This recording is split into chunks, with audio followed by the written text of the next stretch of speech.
Who would you vote for in that regard? Oh, man. JSN got off to such an amazing start, and then Puka kind of came on really strong. I think I go Christian McCaffrey. What? Okay. What? Oh, you went offensive player of the year. I was talking about the poll question. Yeah, I was going offensive player of the year. I thought that's what you said. Okay. No. Best wide receiver in the NFL? Puka. I would choose him too. I know. Well, I'm already pissed off Seattle fans that I didn't choose them. Yeah. Although 13 days out right now, barring anything completely changed, I'm choosing the Seattle Seahawks to win. Oh, shocking! 60. Shocking. I mean, why would that be shocking? Because you've been anti-Pats all year. I can't believe you're going to You do. sound like. hey, everybody, welcome to Before the Growl. I'm Mason. M is there. John is in the Windy City. Jono, what's happening, man? Oh, Mace, how you holding up? Yeah, I was you know what? I was worried about you. I almost sent somebody to check on you last night. Yeah, you know Well, let's what? check. I have moved to a state of acceptance very quickly.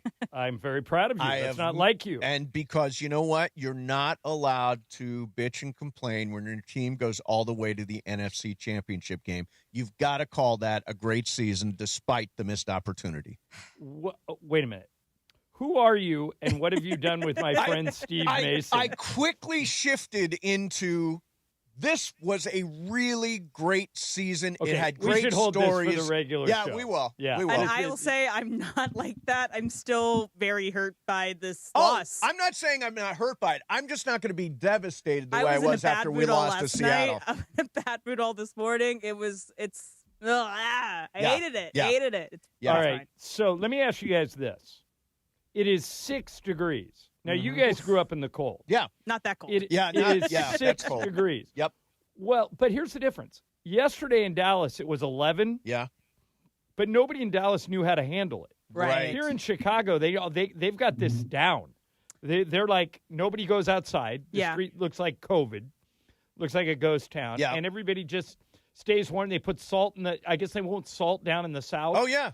Or they just don't have the infrastructure to salt as much as they should or Right. as widely because there's more roads. What does salt do? Melts ice. Yeah, it makes Okay. it so that ice doesn't form. Yeah, I mean, we always had a bag of salt to good sprinkle for the over the stairs, stairs yeah. and steps and walkways and stuff like So you that. want to do You'd that always before spread the snow salt. starts, but then you can also do it after the snow starts. Yeah. Yeah. Nick from Dallas, who called in last week Shout out, during Nick. Sports Graffiti, way to go, Nick, said that they're not used to this at all in Dallas. And Chicago, I would imagine it is much easier because people are used to it.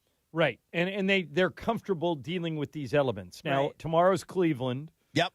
Thursday's Washington, D.C., and then this weekend is New York. So you're and flying right into the snow. Right, we're going the wrong way.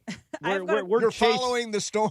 Yes, we're chasing into the storm. You are guys with the storm chasers. Yeah, storm chaser. Yeah, which Exactly. doesn't seem to make a whole lot of sense. Although we won in Dallas, so as long as we're winning, I don't care. I had a question for you, John. So Yeah. is the medieval torture museum closed today because of the snow? Oh, Yes, it is. I It's just closed? I just walked by it. Well, Oh. it didn't look very. I just stuck my head in the window, and it did not look like it was open. Oh, that's disappointing. You But won't that's get to see the stretcher machine and the guillotine and all the I fun gotta stuff. say, not my cup of tea. Yeah, I'm no, not, it's kind of rough. I'm not into death. Yeah. Okay. What about figured- BDSM? Are you into that? I've never tried it. Have Yeah. you? What? I have not, but I know someone who does do it, and they seem to like The it. only They would probably exposure say I don't have knock till you to try. well, the only exposure I have to BDSM is Paul Giamatti's character on Billions. Did you guys Oh watch yeah, Billions? yeah, Okay. I did. Yeah. He was super into that. Yeah. But that's what it. was. That's Okay. yeah. That- That's that's- about all. I've seen it in movies. I've never seen it like I don't know it in life. Like I don't know anybody that gets the woman. Well, you with probably the do, stilettos and but all you that. just don't know that about them. Yeah. Yeah. Yeah. Yeah. it's how it works. Em's like, yeah, Yeah. this So let me ask you this. conversation. Yeah. I saw in Texas over the weekend, I saw about 50 cars get stuck in the snow. Yeah. Get stuck on the road. If you're driving and your car starts to slip and slide, Mm-hmm. what are you supposed to do? You're supposed to turn against the Yeah. slide. And you're Yeah. supposed to pump the brakes, right? Right. Not Right. not Right. slam on the brakes. If you're sliding, tap 'em, if right? your front is sliding left, turn right, and if it's turning right, turn left. if that makes what I any realized is people in Texas don't know that because guys were Yeah. just slip sliding all over the road. The thing is, it's happening more often, so maybe they should get used to it. Yeah, right. Now, Yeah. I was in an accident just by myself on a freeway ramp. I guess back in Nicole? Ohio, they In called Ohio? it the highway ramp, Okay. right? We had highways. And, you just have to surrender to it at some point. It's like you're spinning. You don't have control of the car. You just have That's to what say, I did. well, I'm not in control here anymore. It's very I was scary. on a freeway in Texas when I lived there. Yep. And, I was a California boy, didn't know how to drive in it. Was driving on the freeway, and lucky for me, there were very few cars on the road. I hit a patch of ice. My car went into a spin. I had my seatbelt on. I just grabbed the wheel and let it spin. And by the time I got done spinning, I had not hit another car. There you go. I had not hit the wall. I was pointed the wrong way, but I was able to turn it around and get back on the freeway. But I got very lucky. Yeah. I think most people don't know what they're doing. And the best thing is if you don't get on the roads. Yeah. Yep. Just avoid All it. my friends have texted me, said, have you seen our snow? I'm like, yeah, I've seen your snow. This is one of the reasons why I left you Well, guys the back NBA's there. canceling games all I over know. the place. Right, I know, yeah. all Because over. they don't want fans trying to get to the game. Yeah. And that's smart. That's smart. Protect But them. tonight we're on. Game on. Let's go. Let's go. You guys remember what happened here last year? Where are you, Oh, Chicago? yes. Oh, yeah. Okay. Big so buzzer I'm going to play. You can literally hear Michael and I in shock on the last play of the game last year. I had Funch pull it. I'm going to play it in the network pregame show. Okay. But have you seen him running around there today? Not yet, but if I do, Yeah, I'll we'll let try you to find that call. That's a great call. Yeah, and basically Josh Giddey, Austin Reeves hits a layup with 3 seconds to go to put us up 117, 116, and then Josh Giddey threw in a 50-footer know. Oh, yeah. Yeah. at the buzzer, and we lost. Yeah, So that's hopefully not disappointing. And you'll more get to of see the that. Derrick Rose retired jersey up there for the first time. Yep. Yeah. I want to bring that up during the show. Okay, great. This may be Derrick Rose's jersey retirement may be the least accomplished jersey retirement ever. All right. Wow. Well, that's a great tease. And I would have done it. Okay. I'll You tell would you have why done it. coming up. Okay, Yeah. that's interesting. All right. Yeah. So all that's coming up for you. Lots of Rams. The other side, the AFC also played. New England's going to the Super Bowl. We're all over it for you. Keep on watching on YouTube. We're coming on the radio and on the app next. Stick with us. Plus $400,000. Which destiny will you choose? It's all happening at Yamaba Resort and Casino, celebrating its 40th anniversary. You in? Details at Yamaba.com. Must be 21/20. Please gamble responsibly. I know you're listening to me wearing glasses or contacts. You're either nearsighted, farsighted, have astigmatism, or you're just over 45 and have to wear reading glasses. This is Dr. Sarudi, and I promise you, I can help you with any of these issues. No anesthesia, no pain, no downtime. And if you qualify, I'll even guarantee you with 20/20 or better vision or give your money back. I've never had to after 60,000 cases. Call 855-NOW-2020. 855-NOW-2020. That's 855-669-2020. What a year for LA sports. The Dodgers' epic Game 7 World Series victory. Shohei's unbelievable 3-homer, 10-strikeout playoff masterpiece. Luka Dončić joining the Lakers. Were one of those your top sports moment of the year? Or was it Kershaw's emotional final game at Chavez Ravine? LAFC landing Sung Hung Min or something else? Cast your vote at lasports.org/vote. Winners will be announced at the Los Angeles Sports Council's 20th Annual LA Sports Awards on January 28th. Vote today at lasports.org/vote. Laker fans know when the shot's open, you take it. That's why National University helps busy students drive the lane on their goals. Flexible online classes, whole team support. Juggle your job, your life, and keep driving toward your degree. National University, official higher education sponsor of the 17-time champion LA Lakers. Take your shot and learn more at nu.edu. That's nu.edu. Out on the course, they're the PGA Tour's best players. But in the arena, they're prime time. And Season 2 of TGL presented by SoFi is back with lights, cameras, action. We're talking big moments, big personalities, big names in the stands, all on the big screen. Big time matchups with shot clocks, hammer drops, timeouts, overtime, and playoffs. It's city versus city, squad versus squad. The sport just hits different under the lights. It's TGL presented by SoFi. Keep up. It's golf. Tune into every match. Only on ESPN.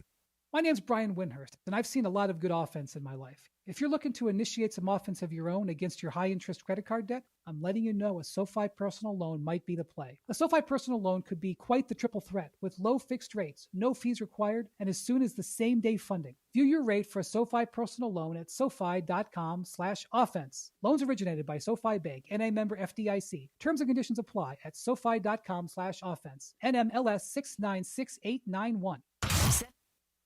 Hi, this is Sean McVay of your LA Rams. The Rams play here. KSPN, Los Angeles. 710 ESPN. A good karma brands radio station.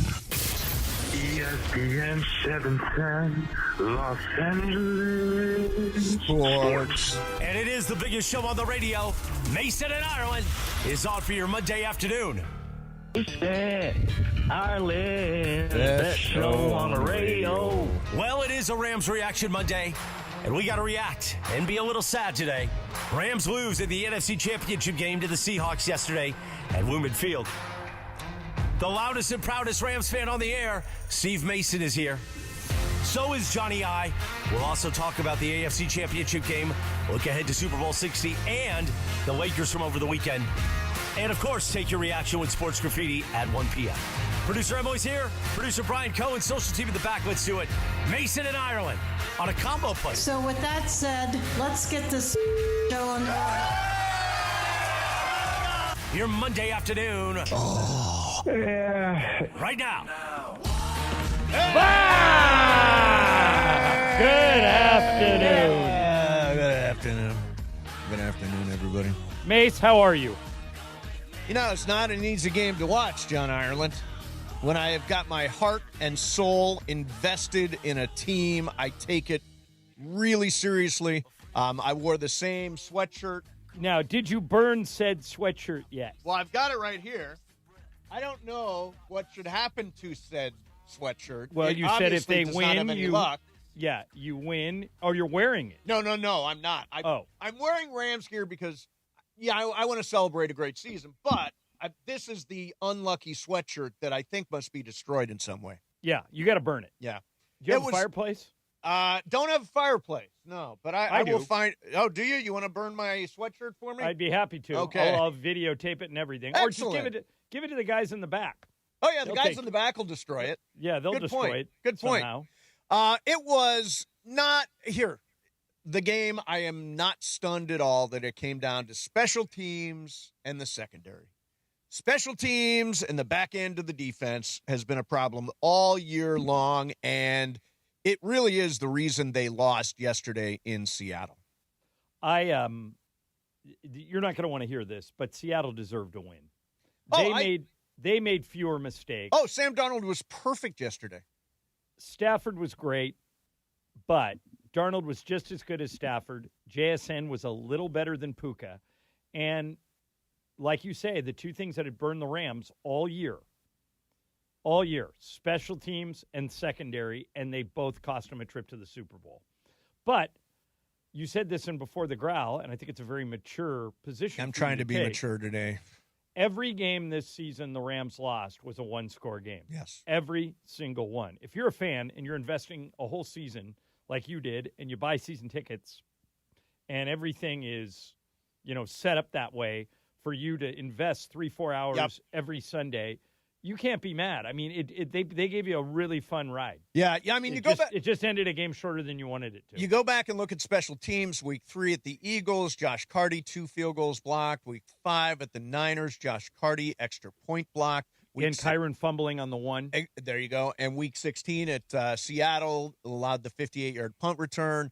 NFC Championship game, Xavier Smith muffs 2 punts. One leads to a really quick Seattle touchdown that gave them an 11-point lead. So special teams, I don't know how you address it. I don't know if it's a personnel issue, a coaching issue, but whatever it is, the Rams got to get it worked out. The one part of special teams that came around, Harrison Mevis deserves some credit. I think he made both those kicks yesterday and missed one kick all year long. So the Rams got to feel good about that moving forward. But the devastation of, here's what I think, John.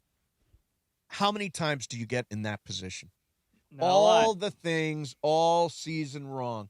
Injuries, health, breaks, unlucky breaks, all that stuff happens, personnel, and you make it all the way to the NFC Championship game, and you don't know when you're going to get another chance of having a site that close to the Super Bowl, and that part is devastating. Yeah, and again, the Seahawks played a little better. The muffed punt was deadly. That killed him. Just brutal. Probably cost him the game. Yep. They did a smart thing by getting that guy out of there after he had 2 adventures with the putts. They put Kyron back there. By the way, I don't know if he muffed a punt all year long, Xavier Smith. He was really, really solid all year long until this game. He fumbled one early. Yep. And then later in the game, he had the deadly one, the one where he tried to catch a ball while he was laying down. What he should have been doing was try and play keep away. Yeah. Once you fall down, don't let it hit you. Yeah, exactly. And even when they got a reception on those, like they received the punt and they ran with it, they were just going timidly into these zones. I never feel like the Rams are dangerous, right, on special teams when they are receiving the ball. They never feel like they're going to break a play here and there. But they've also been one of the worst special teams units. Yeah, Emily, you pulled up a number. I don't understand what the stat is, so but it's EPA lost, expected points lost on special teams. They have the worst expected points loss in the 2020s of any team in the NFL. Yeah, ongoing problem. And they've had Chase Blackburn for years. He's been bad for years. They just took too long to make a change. Yeah. And they're going to have to go out and find somebody who knows how to do this. Just because I felt Mason, and I don't even know statistically if my take holds up, but I felt when they had John Fossil, they were paying a lot of attention to special teams. Boom!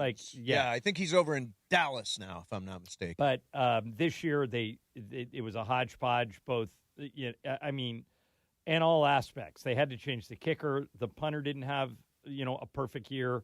The return guys, did they bust a return all year? I don't think so. I don't think so. Yeah. I don't think so. Yeah.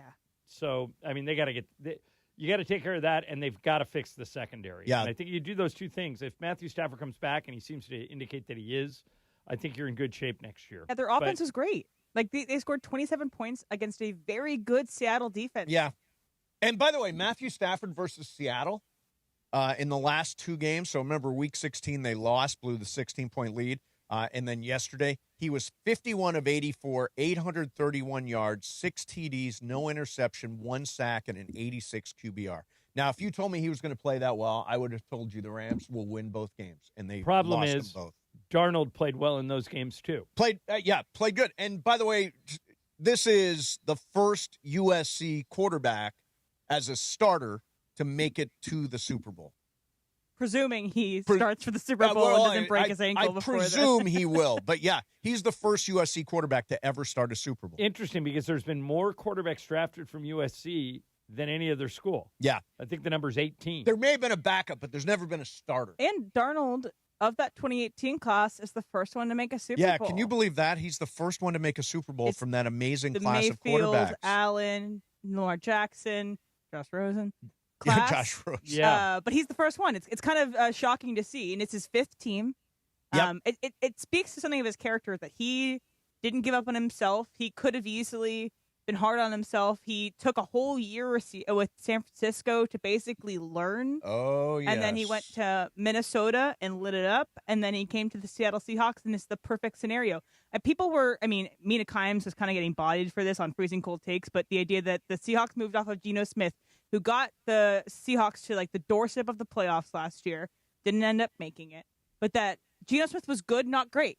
They decided they wanted to upgrade, they felt, to Sam Darnold, and it worked out. Well, what I heard this morning was from, it might have been Rex Ryan on the Get Up, said that they wanted to keep Geno Smith, and Geno Smith wanted to leave. Can you talk about sliding doors?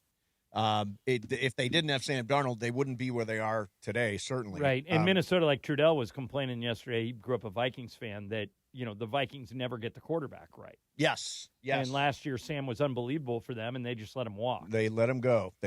Now, the play calling, there are definitely issues to talk about with the play calling in this game. And I'm sure I'm sure Sean McVay would acknowledge that some of the stuff didn't go right, and he's always really honest about that. I don't know if we'll get they don't have exit interviews in the NFL, right? I think they do usually. They usually have the people speak at the podium maybe sometime this week, early this week. So yeah, we might get him. I'm sure I don't think we'll get him personally on Mason and Ireland, but I think he'll speak at a podium. Why don't you mention it's Mason and Ireland? Oh, okay. Try that. I'll over-enunciate it with artists. Just say Mason and Ireland. Come on, artists. Yeah. I mean, let's go. Let's go, artists. The big thing at this game is that everyone. So doing the post-game show last night here on the radio station, almost every caller wanted to get on McVay for that fourth down, and the fourth down call, fourth and 4. The fact that he went for it, or the play that he called. The fact that he went for it, that you should have taken the points there. You're down, then you go down 30-31. I think the biggest thing here that Bill Barnwell pointed this out in his article today, the Rams should have actually gone for 2. This is a really strong point on that Puka touchdown. Okay, so Puka scores that touchdown. It's the last touchdown the Rams score in the game, and they go for 1. They go for the extra point, and in that scenario, going for the extra point keeps you down 4. Yes. Going for 2 means you're only down 3. If you go the 2 and you make it, you go down by 3. If you go the 2 and you miss it, you're down by 5. So you need to. So 4 and 5. There's really no difference between 4 and 5. Right. So they should have gone for 2, and if you make it, you're only down by 3. They probably would have kicked the field goal. Yeah. Because you would have tied the game. Sure. And I think that's actually the mistake here, not the fourth down. That's a really good point. That is a really good point. I mean, I thought some stuff McVay did. If you're going to challenge Kupp on where they spot the ball, do it. He made the mistake of calling the timeout before he said he was going to challenge, and then he couldn't challenge because he would have lost a timeout. If you're going to challenge it, and by the way, I personally think Kupp had the first down. Emily thinks less so. But if you're going to challenge it, and that probably was a spot to challenge. It was a critical point in the game. Right, and I'm not sure Kupp caught that. Right. They say you have to survive the ground in those catches. He didn't survive the ground. Yeah. But that's not why they lost. No, it's not. But if you think about it, if you're going to challenge that. Don't burn the timeout to try to decide if you're going to challenge it. Then you can't challenge it because you burn the final timeout. I would have, if I was McVay, I would have gone for it on that fourth down. Me too. And the reason why is I had no faith that if I kicked the field goal that I was ever getting the ball back. Correct. They couldn't stop Seattle. Seattle was getting first downs whenever they wanted to. You had to take the lead there because if you didn't, they're just going to run out the clock. So I don't blame them for going. Yeah, take the lead with your best players. Take the lead with your offense and your MVP. It's just he didn't work. He didn't throw it to Adams. He didn't throw it to Puka. He had Kyron in the fourth down play. I think the play was designed for Kyron, and he was covered. I mean, Terrence Ferguson maybe someday is going to be a really good player. He's not there yet. He wasn't open. I don't know why he's throwing the ball there. Terrence Ferguson was not open. And if nobody's open, throw it in the general direction of Puka or Devontae. I like their chances of figuring it out and making a catch in the moment more than I do Terrence Ferguson. Because even if it's a pick in the end zone. Pick in the end zone, it's a turnover anyway if it's an incompletion. So it's maybe the chance to take those risky throws on a fourth down play. It stinks because they played very well. They made several large mistakes that ended up costing them, but the Seahawks played nearly perfect.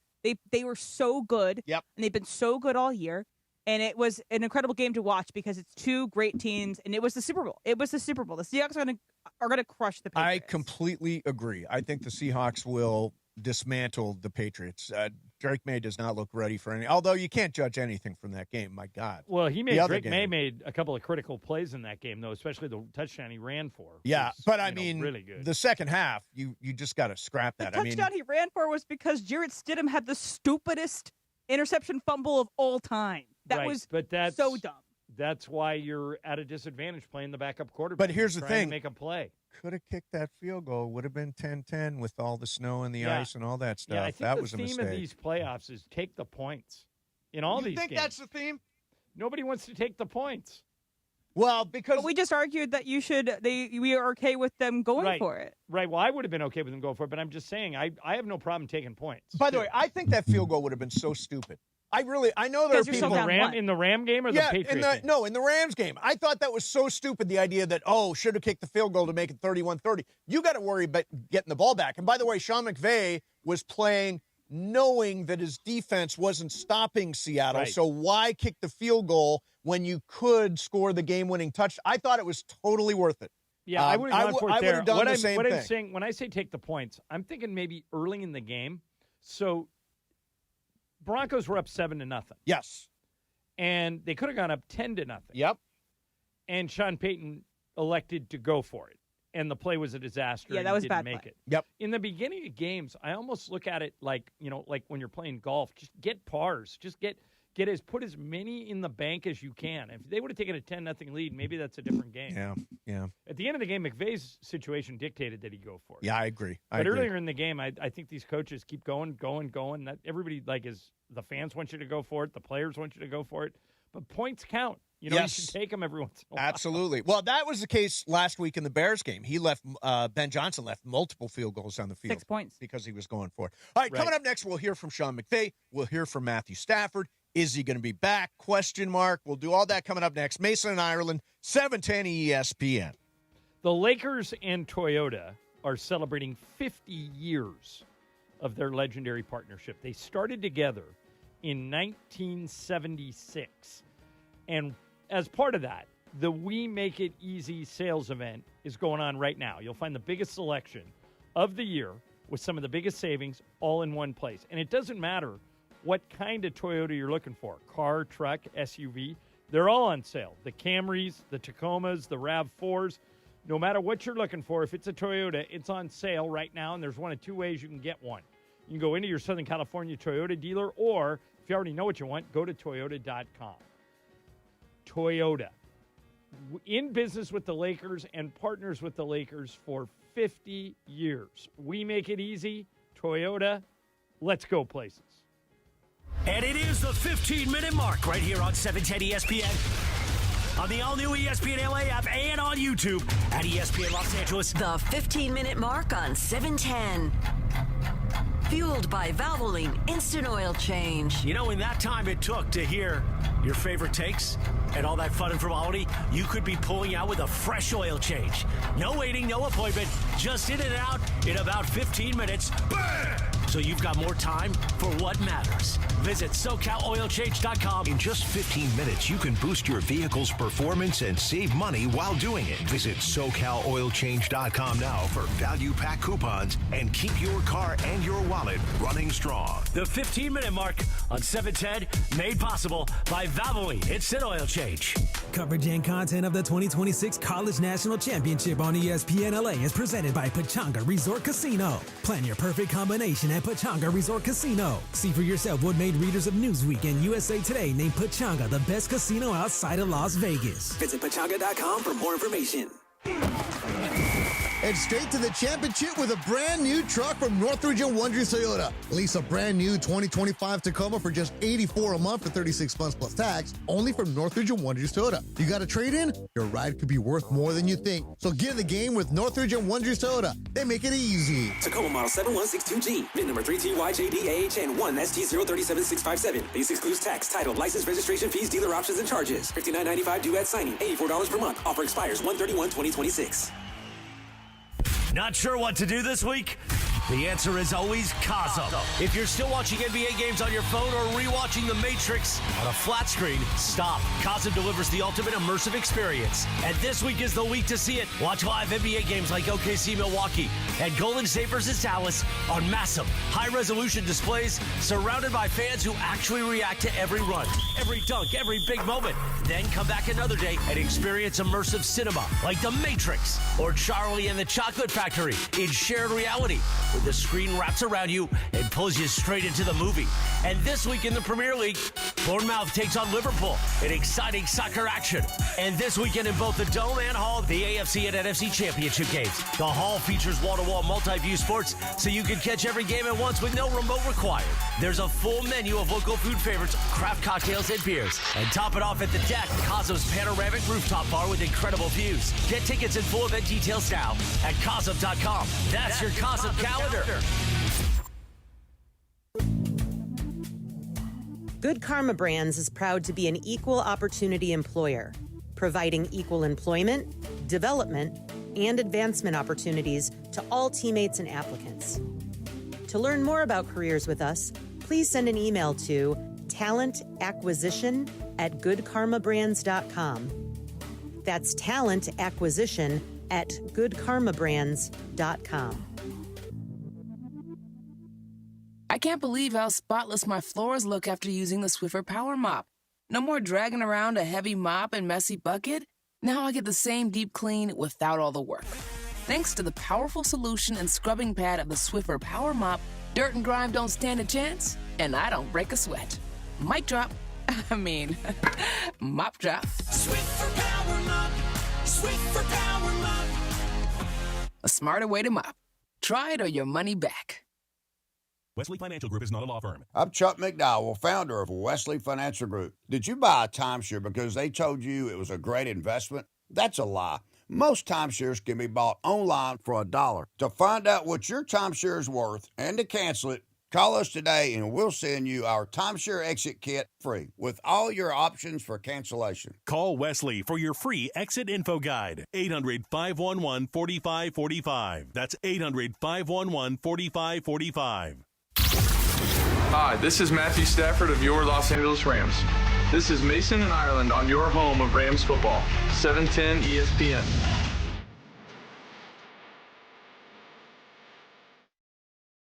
Not a bad day. This is Daniel Powell. This was a one-hit one. Boy, yeah, he milked this for a lot of years. And on American Thanks Idol. to and American Idol, yeah. Voted off. So after the game yesterday, we've been talking obviously about the Rams NFC Championship game. Seattle advances to the Super Bowl. They asked Matthew Stafford, "What's the future look like? Are you coming back?" I can't generalize, 6 months of my life, 10 minutes after a loss.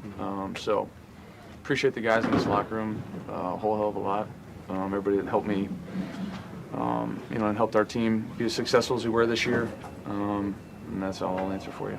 This is Damian Woody this morning on the Get Up. That is kind of crazy. The fact that you would ask a guy like Matt Stafford 10 minutes after a game like that, like, are you coming back to play next year? Yeah. Like, what are we doing here? Yeah. Like, that's the thing.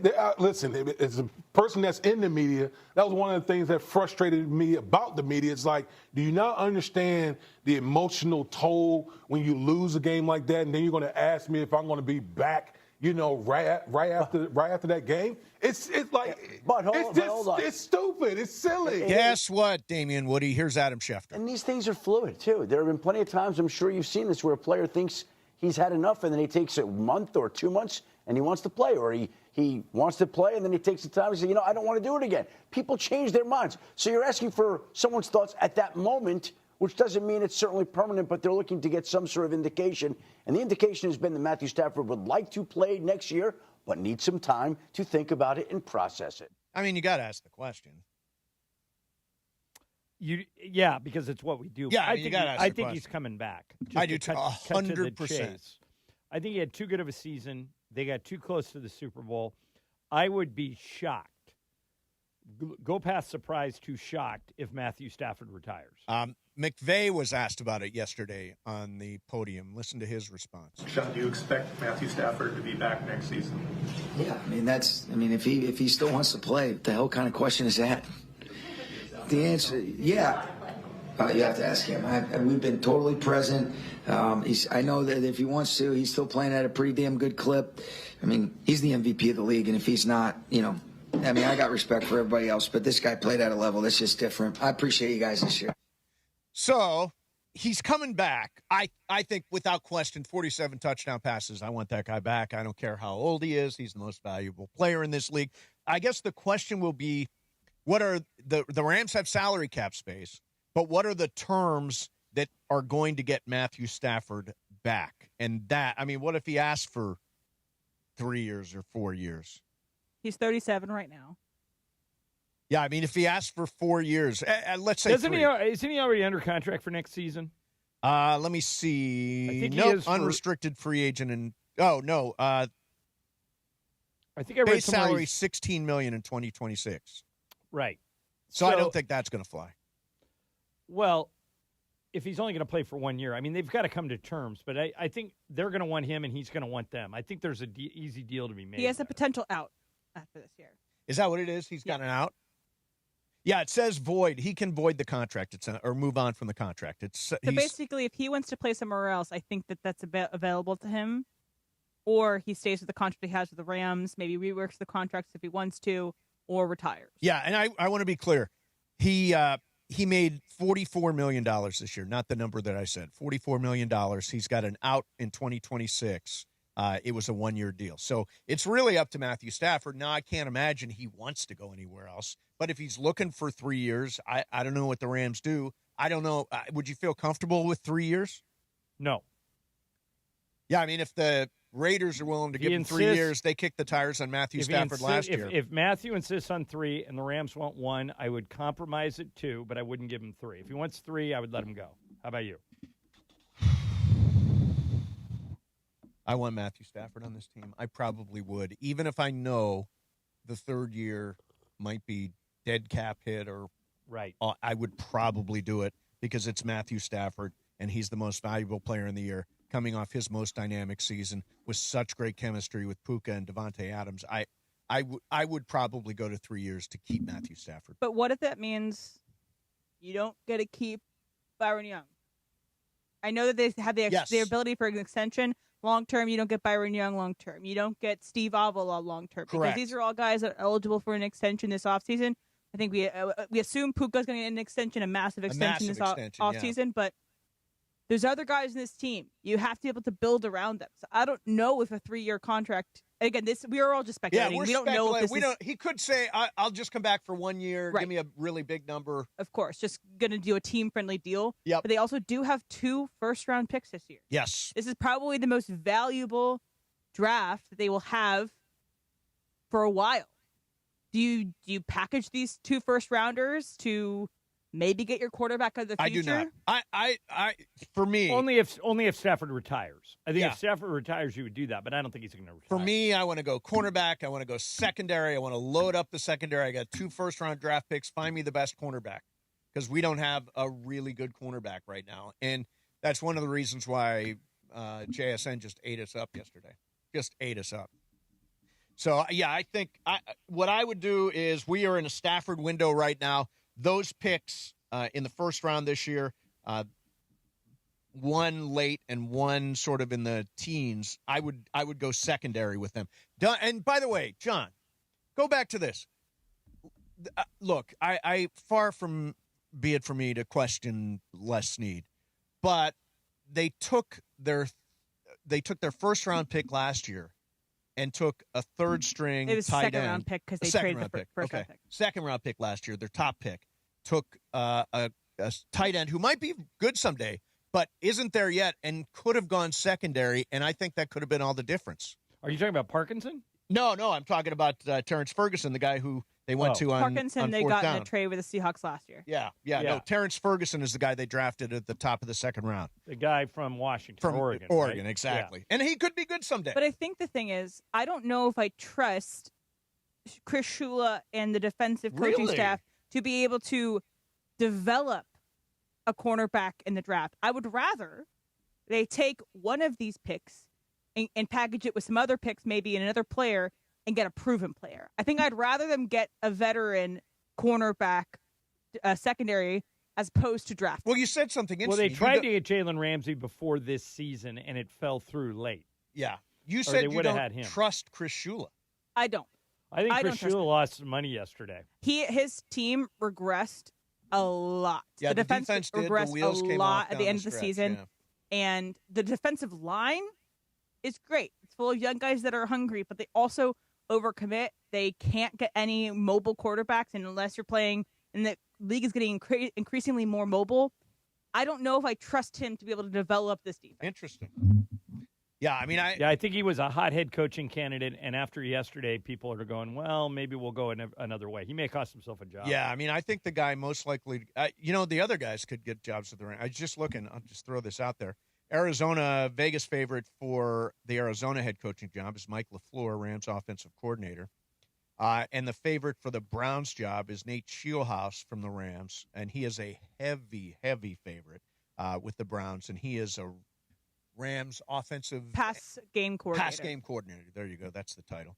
So they may have to restock the offensive side of their coaching staff. All right, it's Michelob Ultra Reaction Monday, obviously reacting to the Rams. But we're also looking ahead to Lakers basketball on the road. Reaction Monday brought to you by Michelob Ultra, a superior taste worth playing for, the official beer sponsor of the Los Angeles Lakers. Please enjoy responsibly. All right, would you let a member... Let go of your member. Would you let go... Oh, right, I see what you're doing. Would you let go of your member for a Super Bowl? And Luka went to Dallas on Saturday and won again. We'll do that coming up next. Mason and Ireland, 710 ESPN. All right, I love talking about National University, born and built right here in Southern California. NU has more than 150 degree programs, credentials, and certificates.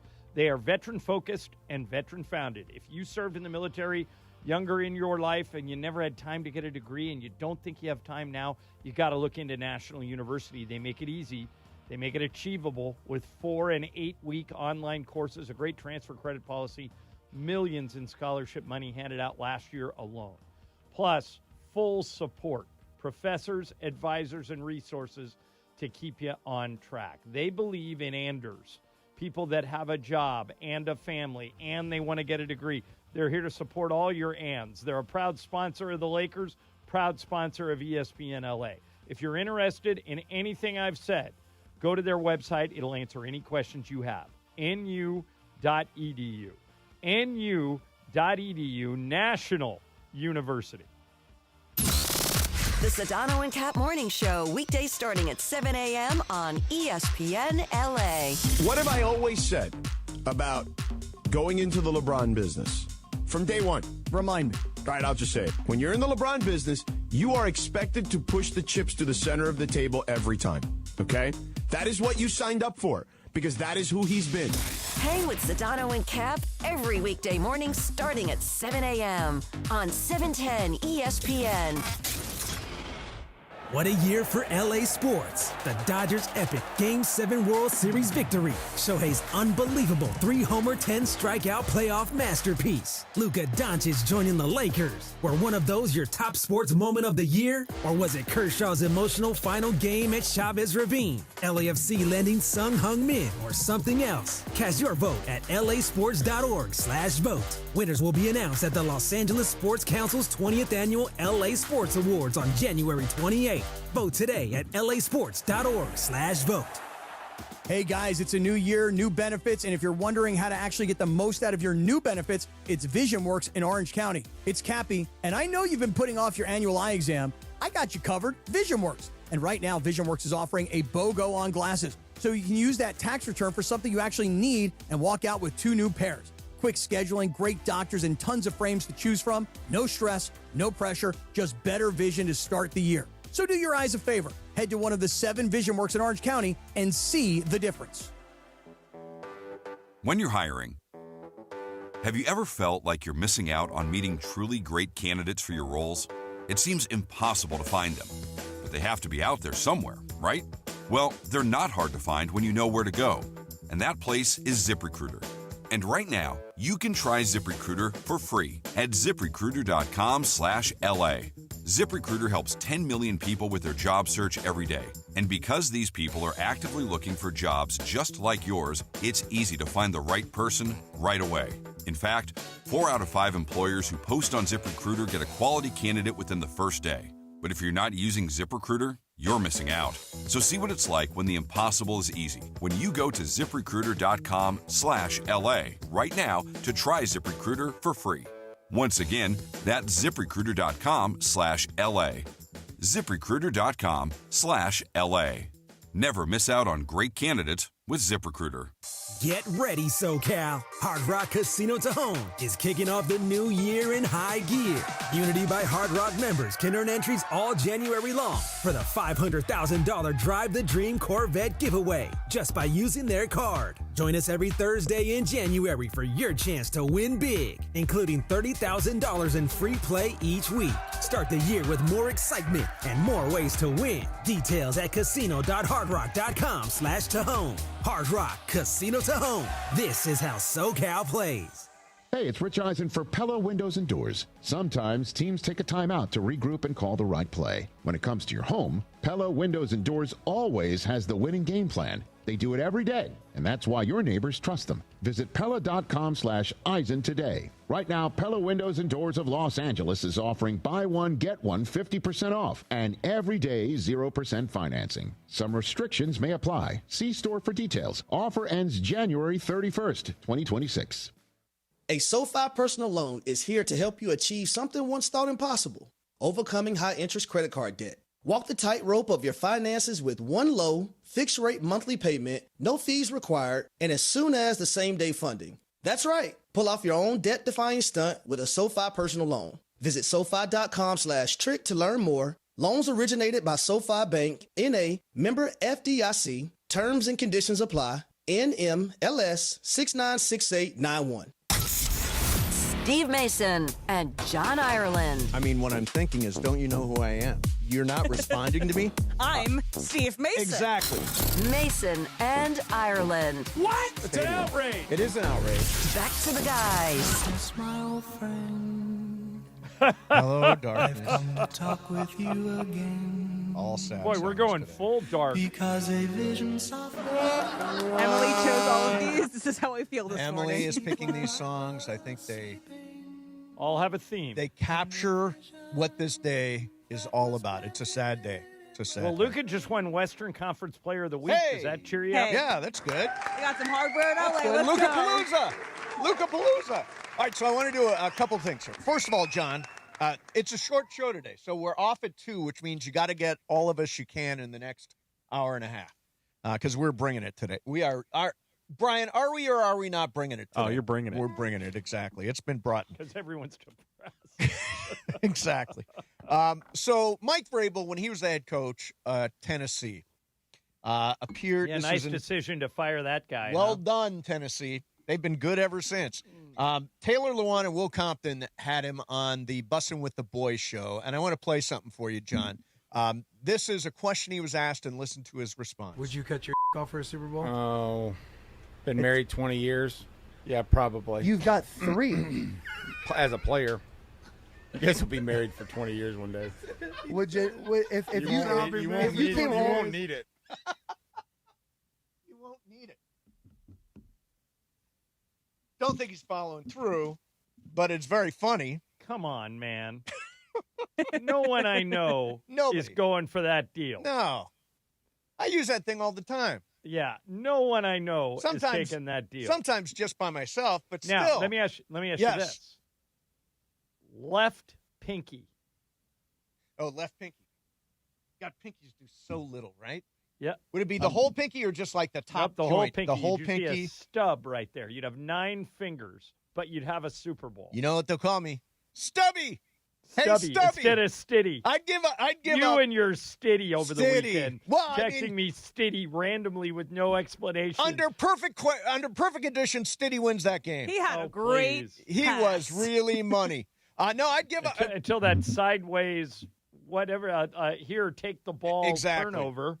You know, would you give up a pinky for the Chargers to win the Super Bowl, Brian? Just a pinky. Take it now. Come on. You would not. I would. By the way, Really? I mean, It's just a pinky. I'm not giving up any body parts for any of my team. I would go until I'm out of fingers. That's a little too far, but I'll do the pinky. This is called a dynasty right here. No fingers at all. That's a dynasty. All right, so John, you're in Chicago. Lakers coming off a very good win in Dallas, rallied back as they often do. It seems this time. But it was such a typical Laker win. They're up 13 at the half. Yep. They completely blow the lead. They fall behind by 15, 28-point swing. Then they roar back by basically shutting out the Mavericks for the last 7-8 minutes of the game. In the last 7:40 of the game, Dallas had 1 field goal, and it was a throwaway with 15 seconds left. Man. They just locked them up. If they could play defense like that, then we're talking about a completely different season. Want to hear something amazing? You can run with this, too. Okay. Over the last 4 games. I'm writing this down. Over the last 4 games, the Lakers have the #1 defensive rating in the league. Over the last 4. Over the last 4. I Yeah, mean, that's a small sample size, but still, they're playing defense. Right. And, You want another good one? There's another good one. This is sort of a variation. Sassy stats? Yeah, these are sassy stats. This is a variation. You may have actually given me this, and then I wrote it down, and now it's coming back. But the Lakers, when they have at least 25 assists, are 21-4. Didn't you have that number? Yeah. I actually thought they were 22-4. You may be right. Maybe it's 22-4 with the win on Saturday. Oh, could be. Yeah. Could be. Could have written it down last week. But when they move the ball, when they start whipping the ball around, good things happen. And I think, too, John, I don't know how you feel about this, but I think that Luka offensively is ridiculous, right? But his passing affects the defense. If Luka has everybody involved at the offensive end, I think they play better defense to my eye. Do you see that? I do, and I think it's all part of the ball finds energy. Yeah. So if everybody's getting involved and everybody's scoring, in that fourth quarter on Friday, 5 different guys had at least 7 points. That's pretty good. And by the way, Rui off the bench, I love. I hope they stay with that. Yeah, hit 2 huge shots, and he's already said he's good with it. Yeah. And I didn't expect this, and I'm still not 100% convinced it's happening, but there are rumblings in our traveling party that Austin's going to play on this trip. Well, yeah, it sounds like it's a real possibility. Yeah, he's not going to play tonight. No. But Wednesday in Cleveland possible, Friday in D.C. possible, and the 2 New York games, Knicks Sunday, Nets Tuesday, all possible. And if he comes back, it's a completely different animal. He makes the team is completely but the different. Defense doesn't get any better with Austin Reeves out there. Let's not rain on our parade yet here, Em. But Yeah, you're why right. you hating that, It does not improve the defense, but we've already got the number 1 defense over the last 4 games. That's a middle name, Hater. So, John, you said the Bulls retired Derrick Rose's number. Right. In their last home game on Saturday night. Okay, I want to talk about that coming up right after Icebreakers. Okay. Mason and Ireland, 710 ESPN. Hey, Cosm, if you've not been to Cosm, screw the script. Look, Cosm is where you want to see every single game. Like if you want to watch the big game, go to Cosm. If there are tickets available, get in there. It's a spectacular experience. If you want to go see NBA, they do Premier League soccer. They do UFC. They created this unbelievable version of the Matrix with these gigantic wraparound immersive screens. You will feel like you are in the Matrix with Neo, or you're in the Chocolate Factory with Willy Wonka because they've turned that into a Matrix, into a Cosm event. Again, these cinema experiences are incredible at Cosm, and of course, the games. The games, you will feel like you are there. Watch the NFL playoffs in shared reality at Cosm. With all of the fans at Cosm, you're not just watching the action, you're in it. More information, go grab your tickets, Cosm.com. That's COSM.com, Cosm.com. Mason and Ireland, 710 ESPN.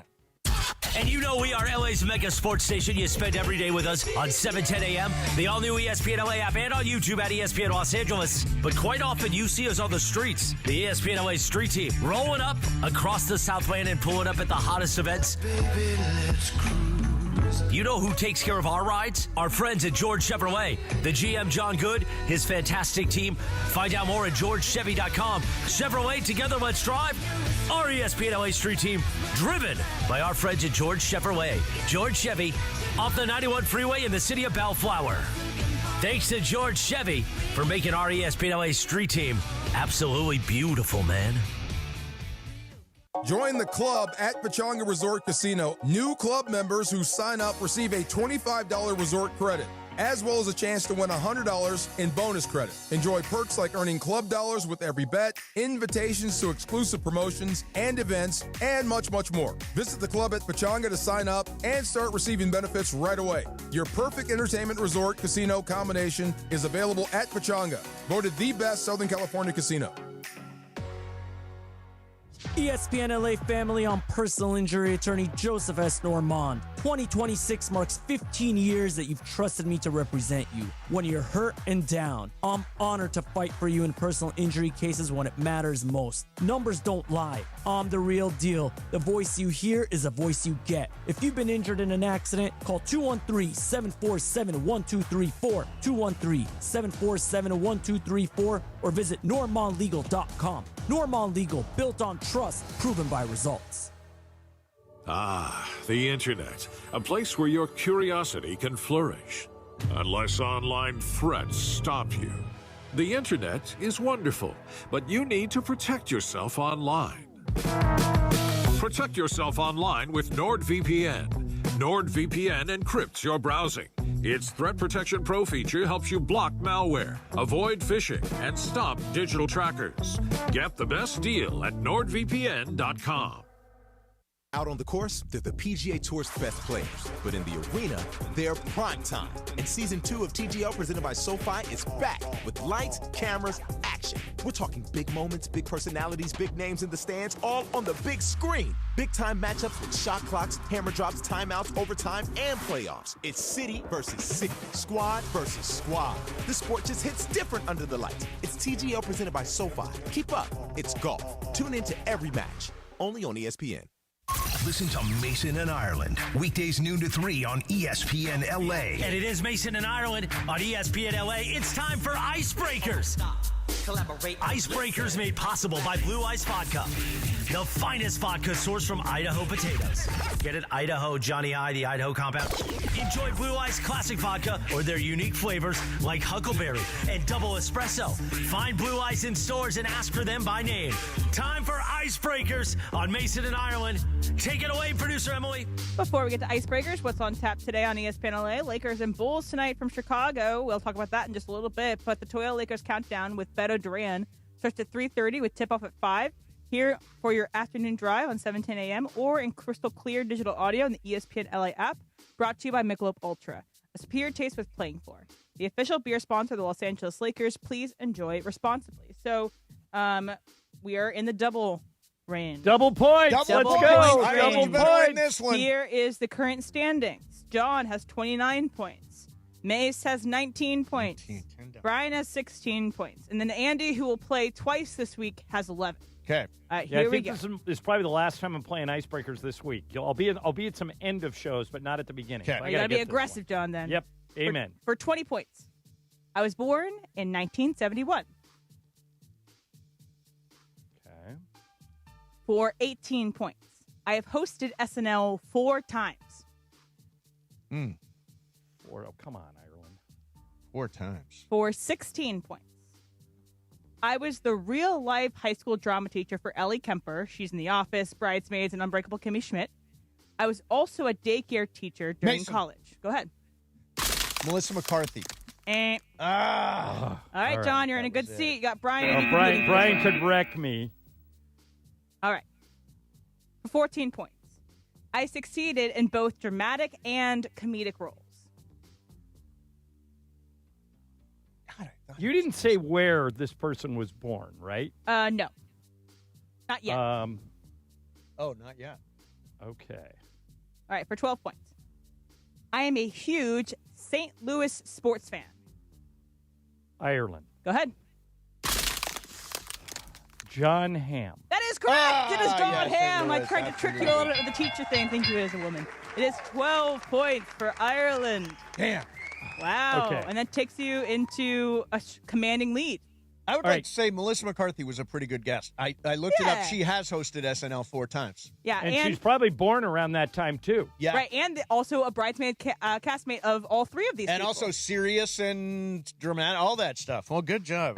The rest of things are like, you'll get it, but one of them was I am one of Liz Lemon's boyfriends in 30 Rock, There you which I go. like to throw in there. But who All right, sponsors so the segment? I've done what I could do. The sponsor of this segment is Blue Ice Vodka. Enjoy Blue Ice Classic or their unique flavors like Huckleberry or Double Espresso. You can find Blue Ice in stores. Ask for it by name, Blue Ice Vodka, because taste is everything. All right. So, Mace, you asked me about Derrick Rose. Yeah, Derrick Rose had his number retired this weekend in Chicago, and that's where you are right now. Yeah, and it was all of his old teammates came back. Nice. It was a nice thing that they did. Yeah. But let me ask you this. He's only the 4th player ever to have his jersey retired here, joining Michael Jordan, Scottie Pippen, Bob Love, and Jerry Sloan. Rose only played 8 seasons with the Bulls. Okay. He was named Rookie of the Year. Won the MVP. Yeah, he made 3 All-Star teams. And in 2011, he became the youngest MVP in NBA history. Okay. So, never won a title. only made one All-NBA team his MVP year in 2011. Can you think of anyone with that resume, with that few lines on his resume that has his number retired, who didn't, like, pass away, when there weren't, like, extenuating circumstances? Like, Malik Sealy's number in Minnesota is retired because he passed away in a car wreck. Jim Gilliam's number is retired by the Dodgers because he died young. Right. But, all right, so only 3 All-Star appearances. Yep. 1 MVP. Never won a title. 1 All-NBA team. Okay. Would you retire that guy's number? Second MVP. The only other MVP I've ever had is Michael Jordan. The Bulls. The Bulls. Correct. They have 1, 2, 3, 4, 5 retired numbers. Obviously Jordan, obviously Pippen. Right. It's actually, and then Bob Love and Jerry Sloan. Love the and other Jerry two. Sloan. Multiple All-Star appearances, both of those guys. Rose had 3. I know Love scored a ton. How many did he play? A lot of years? Yeah, and so did Sloan. All for the Bulls, by the way, both of them. Yeah, I mean it's a pretty thin resume. Here's why I would retire Derrick Rose's number. Okay. He was born here. He grew up here. He provided fans not with just 8 years of basketball, but really with a lot. He went to Simeon High here in Chicago. He was the best high school player. He went down and played John Calipari 1 year in Memphis, took him to the NCAA championship game, then gets drafted number 1 by the Bulls and plays his whole career with the Bulls. I actually think it's kind of cool how many people embraced Derrick Rose and made a big, like his video had Jordan, LeBron, all these, former Chicago greats. The reason they retired his number is he got wrecked by injuries. Yeah. And normally if you get wrecked by injuries, you don't get your number retired. But this is a nod to him as if to say, look, we know what you had in your bag. And we know you would have been one of the great Bulls players of all time had you not blown out your knee. Right.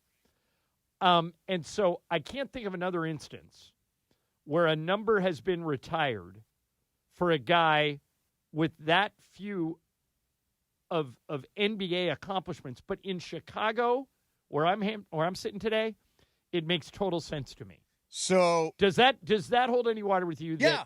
Plus I looked up Bob Love. He only played 8 years there, never won an MVP, didn't win Rookie of the Year, was an All-Star 3 times. Would it be like Fernando Mendoza? Or not Fernando Mendoza, sorry. Fernando Valenzuela, where it's like with the Dodgers, it's more than what he did on the field, which he had great seasons with the Dodgers, but meant more to Dodger fans than his play on the Cultural relevance. If you took a poll here in Chicago of sports fans, should the Bulls retire Derrick Rose's number? Overwhelmingly, yes, I think it would have been in the 90th percentile. Yeah. I mean, there'd be a few like old school sticklers like, no, he can't get in. I actually think Fernando Valenzuela should be in the baseball Hall of Fame, not just the Dodgers Hall of Fame. Yeah, I mean, he was part of the Veterans Committee voter, whatever they call that now, and didn't get in this year. Yeah, I mean, if Scott Rowland's in, Fernando should be in. I think he's got another shot in 2031, Fernando does, right? Yeah. Like, 5 years? So he's got 5 years, he gets another shot. But I do think it's like Chicago is such a storied franchise, though. So it does feel like, I don't know. Lakers have a different definition of retirement of your jersey, I think, obviously. Yeah, they don't retire your jersey if you're on the Lakers unless you make the Hall of Fame. If you're in the Hall of Fame, yes. And the Dodgers had the same rule, and they've made 2 exceptions. Yeah. One for Jim Gilliam, who died young, and one for Fernando, who was a cultural icon. So the Dodgers don't always stick to the rule. And now that the Dodger owners own the Lakers, I think you'll find there may be some other guys. Is there a Laker that you think is in a similar spot? Like that won't be elected? They've got multiple guys. Yeah, the hardest one is Robert Horry, because Robert Horry won 7 rings. 2 of them with the Lakers, right? He did 2 in Houston, 3 with the 3 at the Lakers. So 2 with Houston, 3 with the Lakers makes 5, and 2 with the Spurs.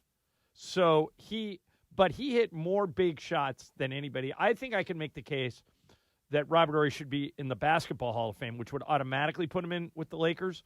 But Robert Horry and Derek Fisher are the two that you would consider the Lakers retiring their number, even if they don't get into the Hall. Yeah. And they're right on the bubble, both of them. Yeah, Derek Fisher would have my vote. I'm biased because I covered those teams, so I would sure. put them both in. But I think that the Lakers said, look, we've got so many great players. I remember Lawrence Tanner, the great public address announcer, came up with an idea once that he wanted to name all of the tables in the media room after great players. So there'd be like a Kareem table, a Worthy table. And when he came to me with the idea, I went, I don't think the Lakers will do it. They elected not to do it. Because who do you leave off then? Right. You know, there have been so many great Lakers. If there's only, at the time, there were probably 10 tables in the press room. Now they ruined it, and there's only 5.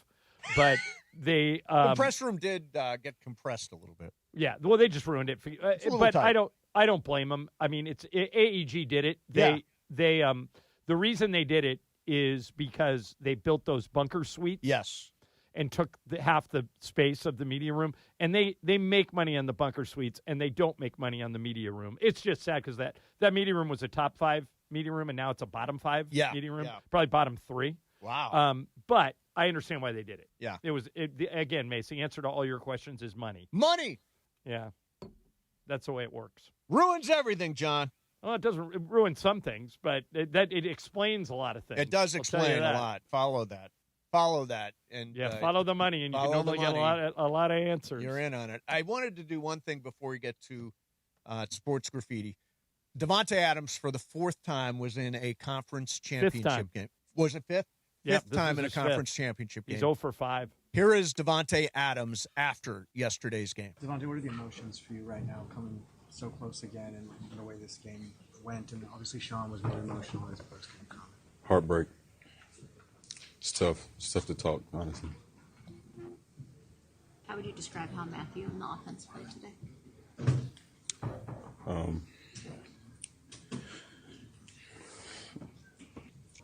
I'm proud of the way the guys fought today. It's emotional right now, but how excited are you for the future of this team and being a part of it? I mean, it's tough to focus on that right now. It's a tough moment that we're in right now, so we'll process the emotions of this and then worry about that. But, I mean, obviously I love this team, love what this team is about, and the fight that we had all year. And it just sucks to come up short.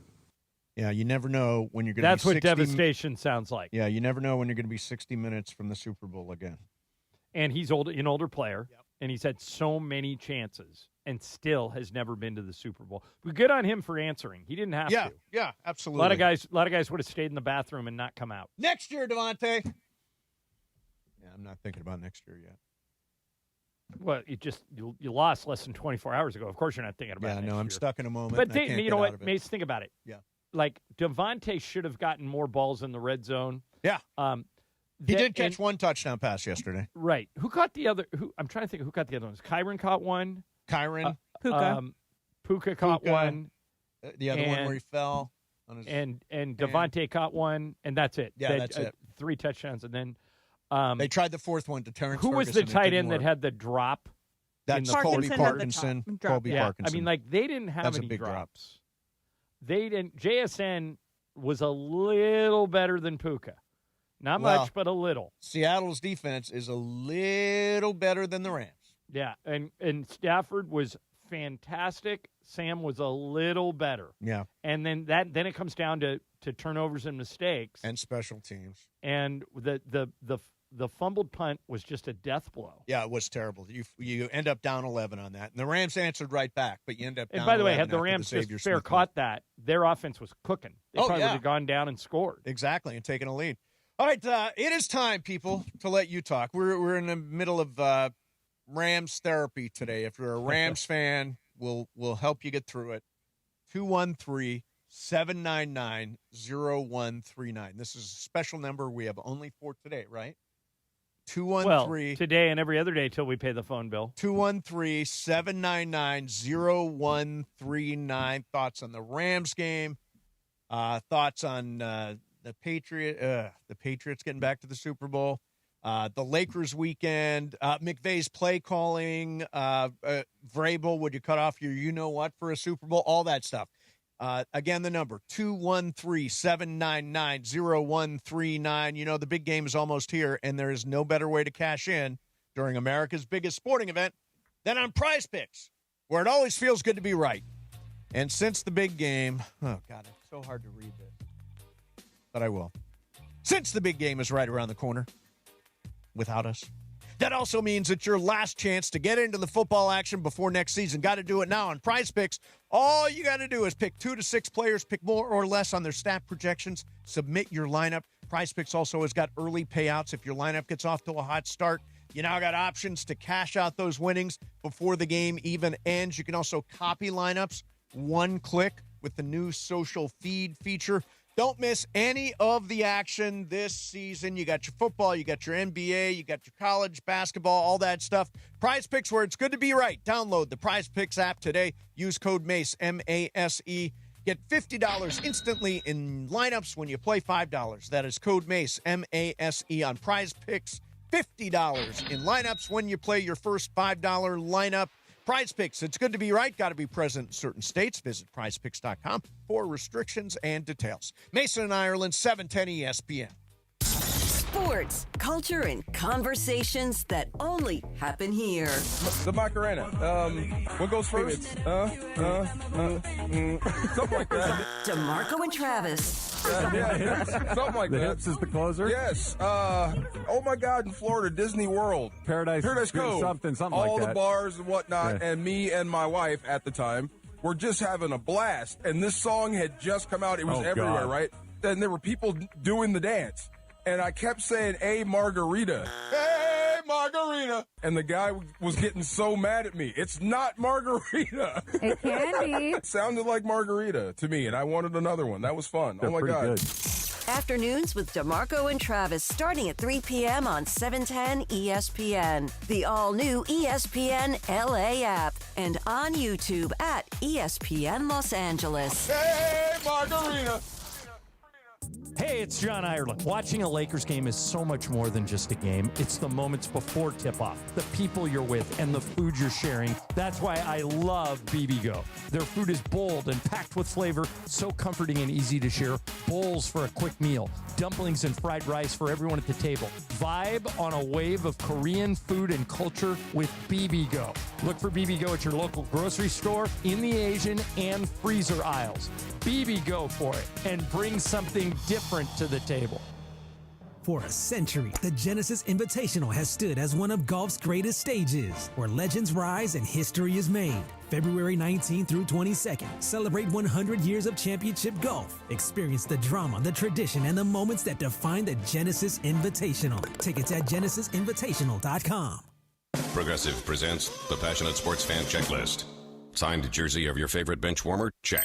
14 bobbleheads that look nothing like the players they're emulating? Check. Twin TVs so you can watch the game on 2 different networks simultaneously? Check. Life-size wall sticker of your favorite player that routinely freaks you out at night? Check. A second life-size wall sticker so after the first one freaks you out, you see the second and you're like, oh right, the wall stickers. Check and mate. Bundle your renters and auto insurance with Progressive and save on protection for the things on your checklist. Get a quote at Progressive.com. Progressive Casualty Insurance Company affiliates and third-party insurers not available in all states or situations covered subject to policy terms. Out on the course, they're the PGA Tour's best players. But in the arena, they're prime time. And Season 2 of TGL presented by SoFi is back with lights, cameras, action. We're talking big moments, big personalities, big names in the stands, all on the big screen. Big-time matchups with shot clocks, hammer drops, timeouts, overtime, and playoffs. It's city versus city, squad versus squad. The sport just hits different under the lights. It's TGL presented by SoFi. Keep up. It's golf. Tune into every match. Only on ESPN. This guy sitting next to me said, every time I crack a Bud Light, we score a ton. Buy me Bud Lights. I think I'm some kind of a football prophet. Talk soon. The team needs me. The official beer sponsor of the NFL today. Enjoy Light Beer, St. Louis, Missouri. Lakers. And now the home. 9 a.m. to noon, KSPN Los Angeles, a Good Karma Brands radio station. The biggest show on the radio. Mason, Ireland, you guys are clowns. Screw you, Josh. Damn. Mason and Ireland on 710. Mason and Ireland are clowns. That's going to be a drop for a long time. Why not? Back to the guys. All right, it is sports graffiti time. Ireland's in Chicago.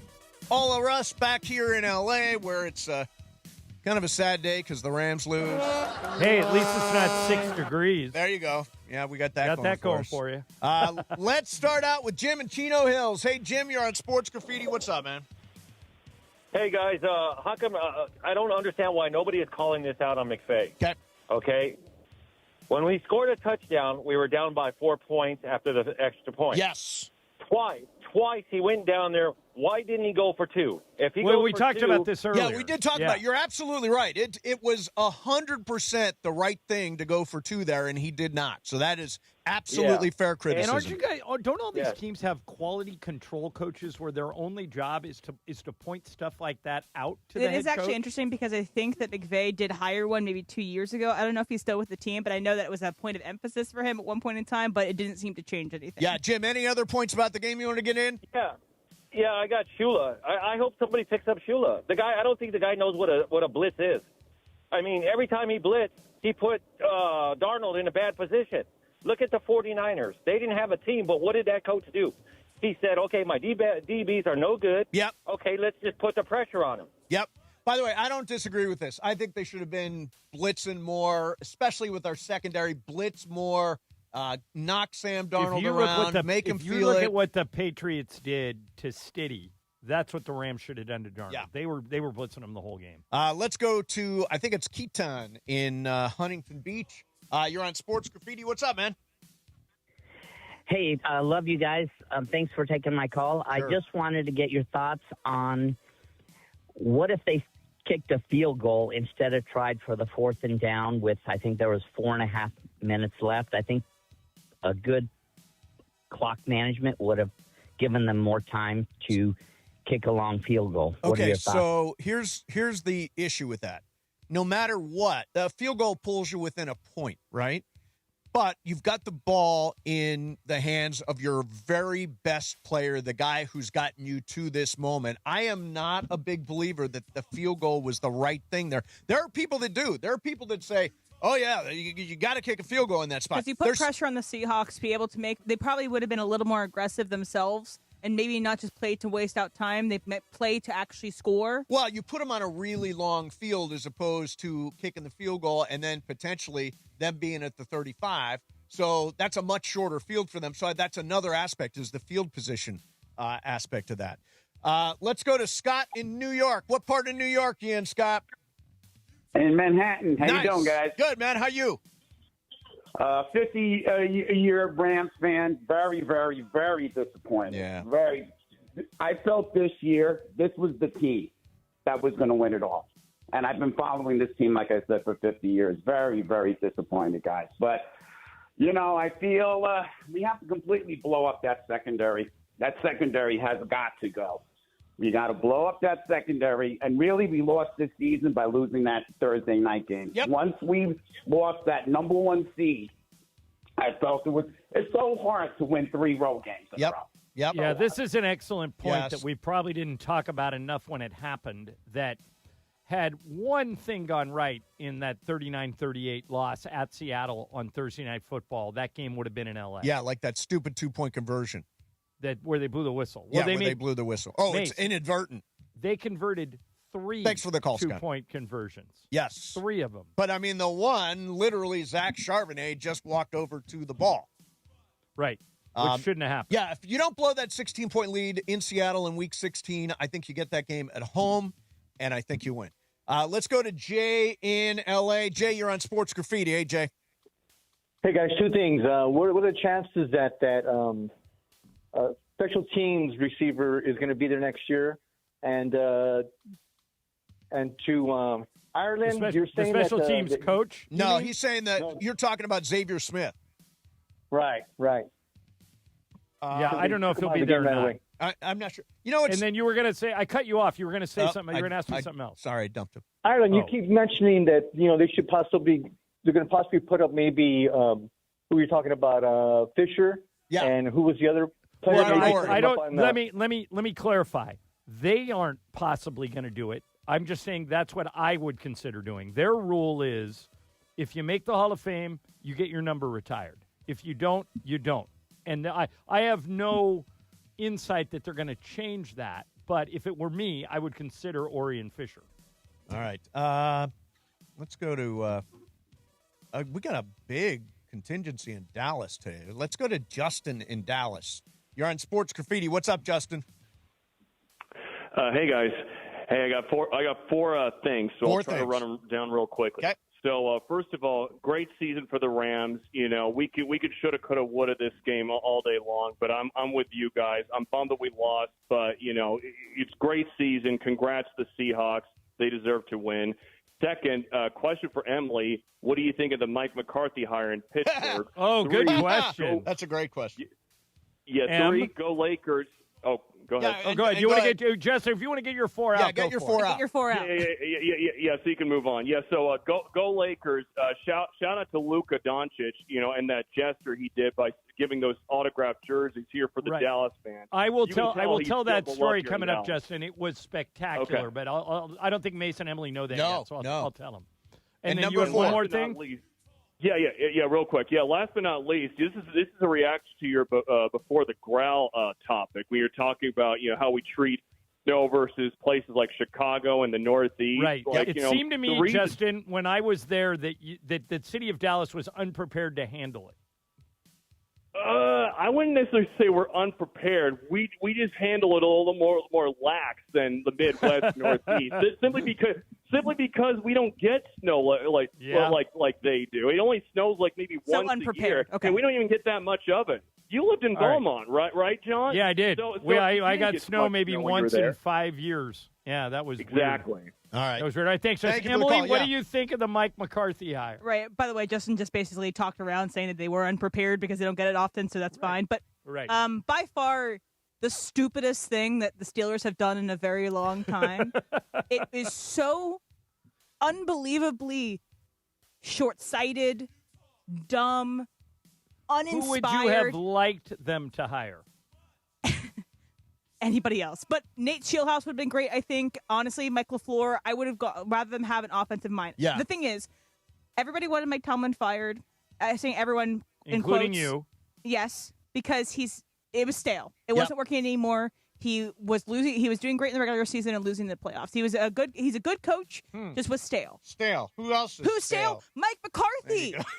What the heck? You put in that they think that they to hire him because he's a Pittsburgh guy? What?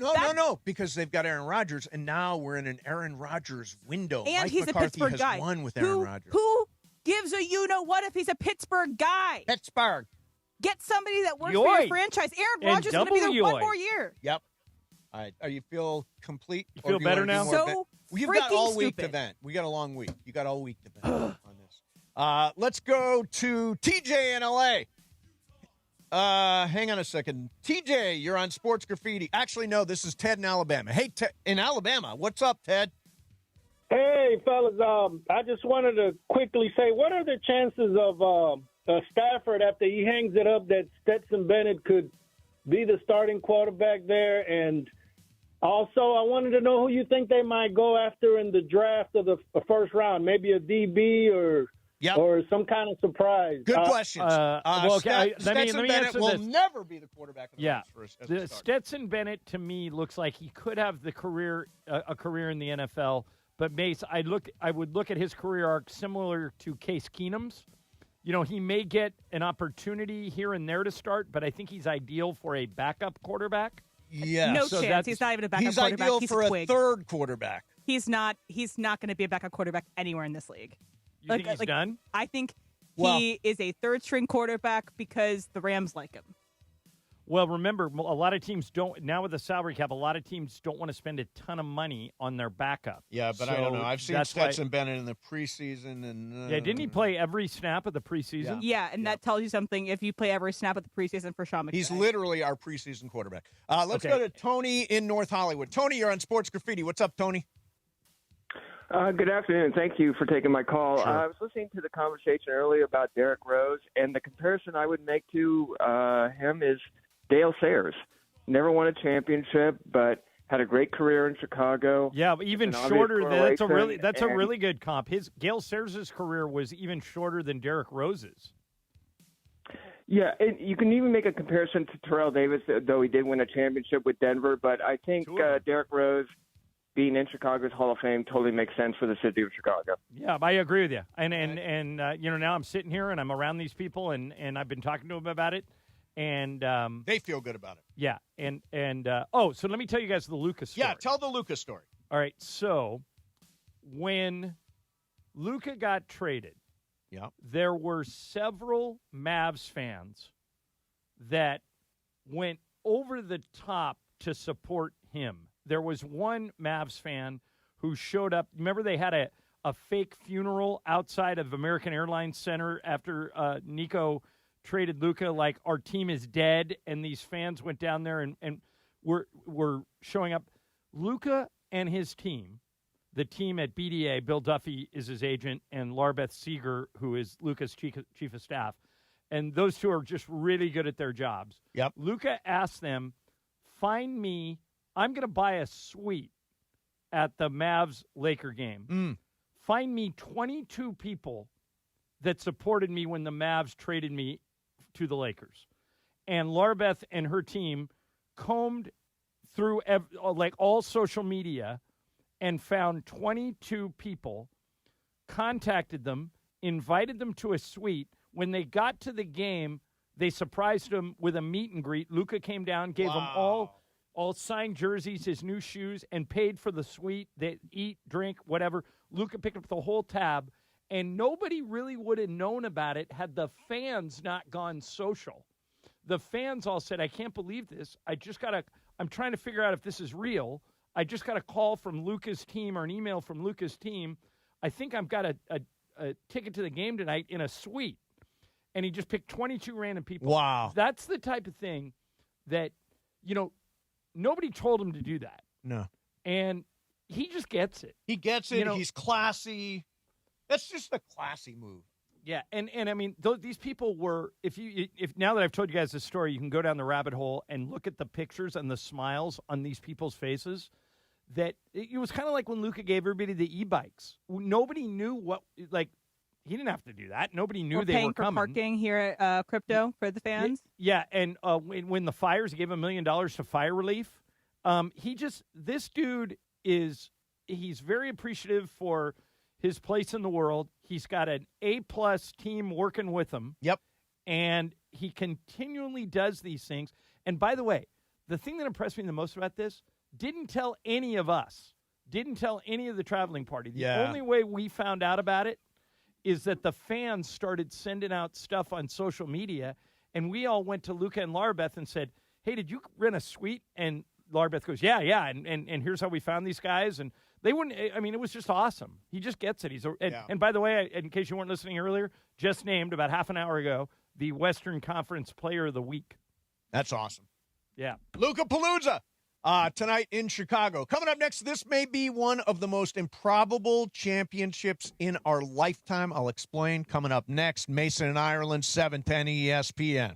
All right, if you are hiring, you got to use ZipRecruiter. Right now, you can use it for free at ZipRecruiter.com/LA. Ian Siegel, the guy who invented ZipRecruiter, puts it this way. They don't leave anything to chance. ZipRecruiter uses an algorithm to help you find all qualified candidates fast. How fast? 4 out of 5 employers who post on ZipRecruiter get a quality candidate within the first day. So what are you waiting for? Go to that exclusive web address and use ZipRecruiter for free. ZipRecruiter.com/LA. Again, that's ZipRecruiter.com/LA. ZipRecruiter, the smartest way to hire. Mornings in L.A. will never be the same. The Sedano and Cap Morning Show. What is the abbreviation for ESPN Deportes? The D? Yeah. See, that one is just Deportes. Yeah. Okay. Oh, really? They don't just call it the D, huh? There's no E1, E2, E-News. No, it's just Deportes. If it was ED, then you could have it sponsored, you know? Jesus. Right. The Sedano and Cap Morning Show, weekdays starting at 7 a.m. on ESPN LA. Frequent headaches can be a sign your prescription has changed. An eye exam can help rule out vision-related strain. This National Eye Care Month tip is sponsored by VisionWorks. See the difference.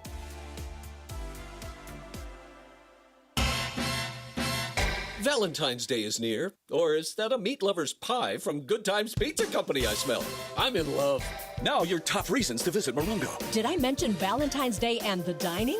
Book your romantic dinner at Cielo today. Number 2. Rick Ross, live, March 20th. And the number 1 reason. The Big Game Blitz, the biggest indoor tailgate in SoCal. Food, drinks, giveaways, the big game on big screens in our ballroom. Morongo, good times.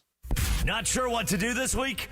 The answer is always Kazam. If you're still watching NBA games on your phone or rewatching The Matrix on a flat screen, stop. Kazam delivers the ultimate immersive experience. And this week is the week to see it. Watch live NBA games like OKC Milwaukee and Golden State versus Dallas on massive, high-resolution displays surrounded by fans who actually react to every run, every dunk, every big moment. Then come back another day and experience immersive cinema like The Matrix or Charlie and the Chocolate Factory in shared reality, where the screen wraps around you and pulls you straight into the movie. And this week in the Premier League, Bournemouth takes on Liverpool in exciting soccer action.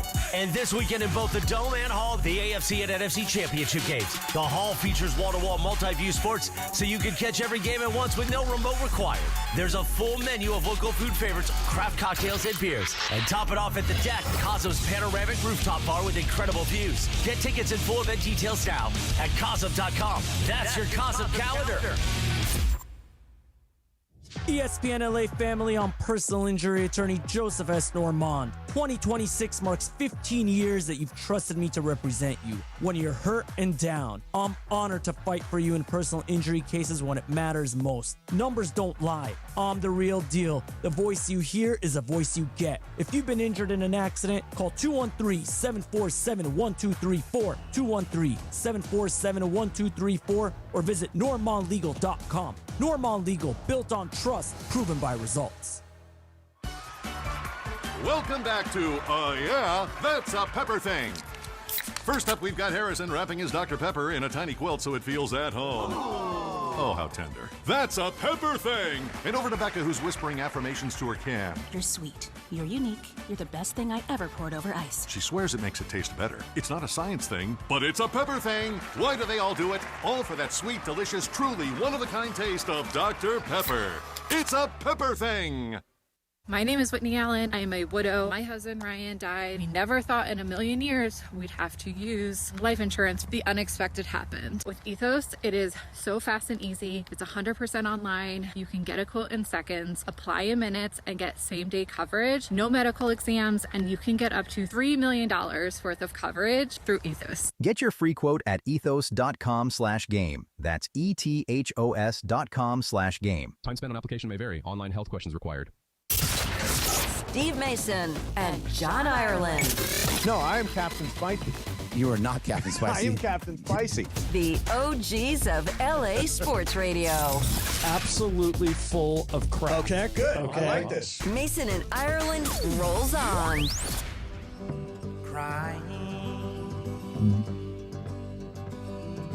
Crying never did nobody no good, no harm. But it feels good to cry. Yeah, it might help you cry. Need a good cry. I had a good cry last night. That's why. And all the tricks didn't work.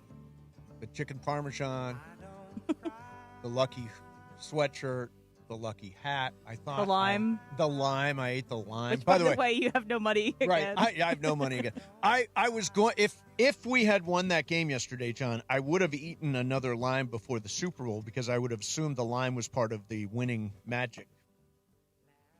I have very low maturity level. Yeah, I was going to say the lime was all just a wasted exercise. It was. Well, it took a couple of days to clear me out, I think. But you're cleared out now? But I'm cleared out, yes. It's Michelob Ultra Reaction Monday, reacting to the tough one for the Rams. Looking at some Laker basketball on the road tonight in Chicago. Reaction Monday brought to you by Michelob Ultra, a superior taste worth playing for, the official beer sponsor of the Los Angeles Lakers. Please enjoy responsibly. So, John, I mentioned this may be one of the most improbable championships in our lifetime. This is the first Super Bowl in over 50 years between two teams that entered the season at least 60-1 to win. They both were 60-1, yep. Right? And according to sports odds history, the last time two teams, any sport, reached the finals at 60-1 or longer was the 1991 World Series, which was Twins versus Braves, which I think Jack Morris won in Game 7. No, yeah, he did. He won in Game 7 and went 10 innings. But that's the last time two teams 60-1 or more ended up in the championship game. So do we have any rooting interest in this thing yet? I don't even know. Like I said to Billy Mack, I said, had the Rams won, I probably would have had a Super Bowl party and made a big deal out of it. Now I'm like, yeah, I don't really have a rooting interest. I guess I'm rooting for Seattle because Cooper Kupp's there. I like it because I'm going to root Sam for Darnold was always good to us. Sam Darnold, yeah. He's a nice guy. But man, guys, there are some kids, there are some 5-year-olds in Boston that don't know what it feels like to go to a Super Bowl, guys. Think of those 5-year-olds in Boston. Yeah. They've had a really tough time since their last run. You know what's a hard thing? What? Who should get Coach of the Year? Think about it. Liam Cohen, if you voted for him, I would say, okay. Sean Payton got the number 1 seed. Yep. Mike Vrabel took a 4-win team and completely turned him around. Mike McDonald, in Seattle, nobody picked Seattle to win that division. Everybody before the year started picked either the Rams or the Niners. So it's a really, and Ben Johnson might be the odds-on favorite to win it. Yeah. I don't know who do you think gets it? Vrabel. Probably who I would vote for. Either they won him or Ben 4 Johnson. games last year, and now they're in the Super Bowl. So did the Bears. Yeah, let me see. Yeah, I like Vrabel to win. I also like Mike McDonald a lot. You got and like Liam Cohen Cohen was a bad team too. Yeah. You know what? I do have a rooting interest in this game as What opposed is it? to you guys. My hatred for Boston sports teams knows no bounds. Me too. Anything at all, I will root against them so hard. I hope the Seahawks beat them 70-3. Like, I hope they absolutely demolish the Patriots and all of their fans can just scribble away. The Bill Simmonses of the world, like everybody in my mentions, go away. Bill Simmons. We don't like you guys. Go away. Yeah, I would like to apologize in advance to my really good friend Ben Fleet, who is from Boston and is a huge Boston fan. I am rooting like hell against Boston. Down with Boston is what Boston, I say. Boston. They've won enough. All right, so coming up next for you, going to do some fast track. M's got stuff. We're in a mini show today. We're only on till 2, so we'll do some fast track. Then we'll do Game of Games, and then we will turn things over to Travis or DeMarco. That's coming up for you on the day after the Rams exit the playoffs. Very sad. It is very, very sad. It's a sad day. Are you playing taps, Brian Cohen? This is me. That's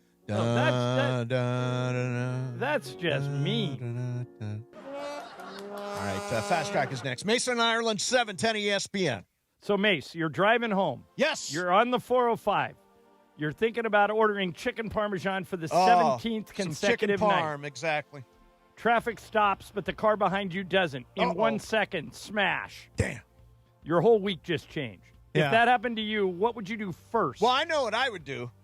I would call 800-345-6789 because I trust Jacob and Ronnie with my life and with my case. 800-345-6789. That number, 800-345-6789, will prove to you instantaneously that you are not facing this alone. Jacob spent years fighting for people who got hurt in crashes they did not cause. He knows the tricks insurance companies use to pay you as little as possible and rush you into a quick, cheap settlement. Mace, don't take a quick, cheap settlement. No. And by the way, you don't pay Jacob unless he wins. That's the whole thing. He is going to take care of your case from beginning to end and get you the compensation that you deserve. 800-345-6789. That's 800-345-6789. Mason and Ireland, 710 ESPN.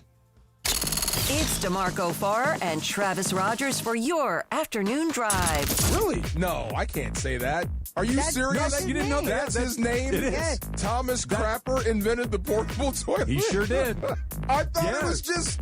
Everything comes from somewhere, right? Thomas Crapper came from his name. He invented the portable toilet. DeMarco and Travis have taken over Afternoon Drive. Weekdays starting at 3 p.m. on 710 ESPN, the ESPN LA app, and live on YouTube. Hey, it's John Ireland. Watching a Lakers game is so much more than just a game. It's the moments before tip-off, the people you're with, and the food you're sharing. That's why I love BBGO. Their food is bold and packed with flavor, so comforting and easy to share. Bowls for a quick meal, dumplings and fried rice for everyone at the table. Vibe on a wave of Korean food and culture with BBGO.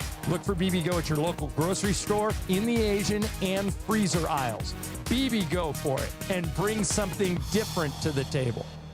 Do you owe $10,000 or more in credit card debt or personal loans? With credit card debt at all-time highs, Debt Relief Advocates is urgently notifying consumers of debt relief now being made available, designed to aid consumers with out-of-control credit card debt. Those who qualify and enroll for this relief program will only have to pay back a fraction of what they owe. This is not bankruptcy or a debt consolidation loan. This is a relief program that credit card companies would rather you not know about, as it ends your debt nightmare and saves you lots of money. Consumers owing at least $10,000 in credit card debt or personal loans can now take advantage of this debt relief as the cost of living skyrockets. Debt Relief Advocates has established a relief hotline for you to call to learn what debt reduction you may qualify for, so don't wait. For this free information, call the Relief Hotline at 800-525-9069. 800-525-9069. 800-525-9069. For a century, the Genesis Invitational has stood as one of golf's greatest stages, where the game's legends make their mark and history is written. It's official. The round that will long be remembered. Oh, yes! Ludwig Oberg. February 19th through 22nd, celebrate 100 years of championship golf. Experience the drama, the tradition, and the moments that define the Genesis Invitational. Get your tickets now at genesisinvitational.com. The big game is almost here, and there's no better way to cash in during America's biggest sporting event than Prize Picks, where it always feels good to be right. And since the big game is right around the corner, that also means it's your last chance to get into the football action before next season. So close the season out right with Prize Picks by getting $50 instantly in lineups when you play your first $5. On Prize Picks, you simply pick 2 to 6 players, pick more or less on their stat projection, and submit your lineup. Prize Picks also has early payouts. Oh, dude, you got to take advantage of this. If your lineup gets off to a hot start and now you have the option to cash out winnings before the game even finishes, you got to take advantage. You can also copy lineups with one click from our new social feed. Download the Prize Picks app today and use our code CAPPY and get $50 instantly in lineups when you play your first $5 lineup. That's code CAPPY on Prize Picks to get $50 in lineups when you play your first $5 lineup. Win or lose, you'll get $50 in lineups for just playing, guaranteed. Prize Picks, it's good to be right. Ah, the Internet, a place where your curiosity can flourish. Unless malware gets in the way. It's a place that can surprise you with phishing websites and trackers. The Internet is wonderful, but you must protect yourself online. Protect yourself online with NordVPN. TechRadar named it the #1 VPN in 2025. A single NordVPN account secures up to 10 devices. What else? This cybersecurity tool also encrypts your browsing. NordVPN's Threat Protection Pro feature helps you block malware, avoid phishing, and stop digital trackers. NordVPN scans the dark web to check that the information associated with your email address is not exposed. Just a few clicks and you're safer online. Browse with more peace of mind. Get the best deal at NordVPN.com. And it is 2 p.m. in the Southland on the biggest show on the radio, Mason and Ireland. All right, it is time for Fast Track. Fast Track. The return of Fast Track, driven by our friends at Cerritos Auto Square.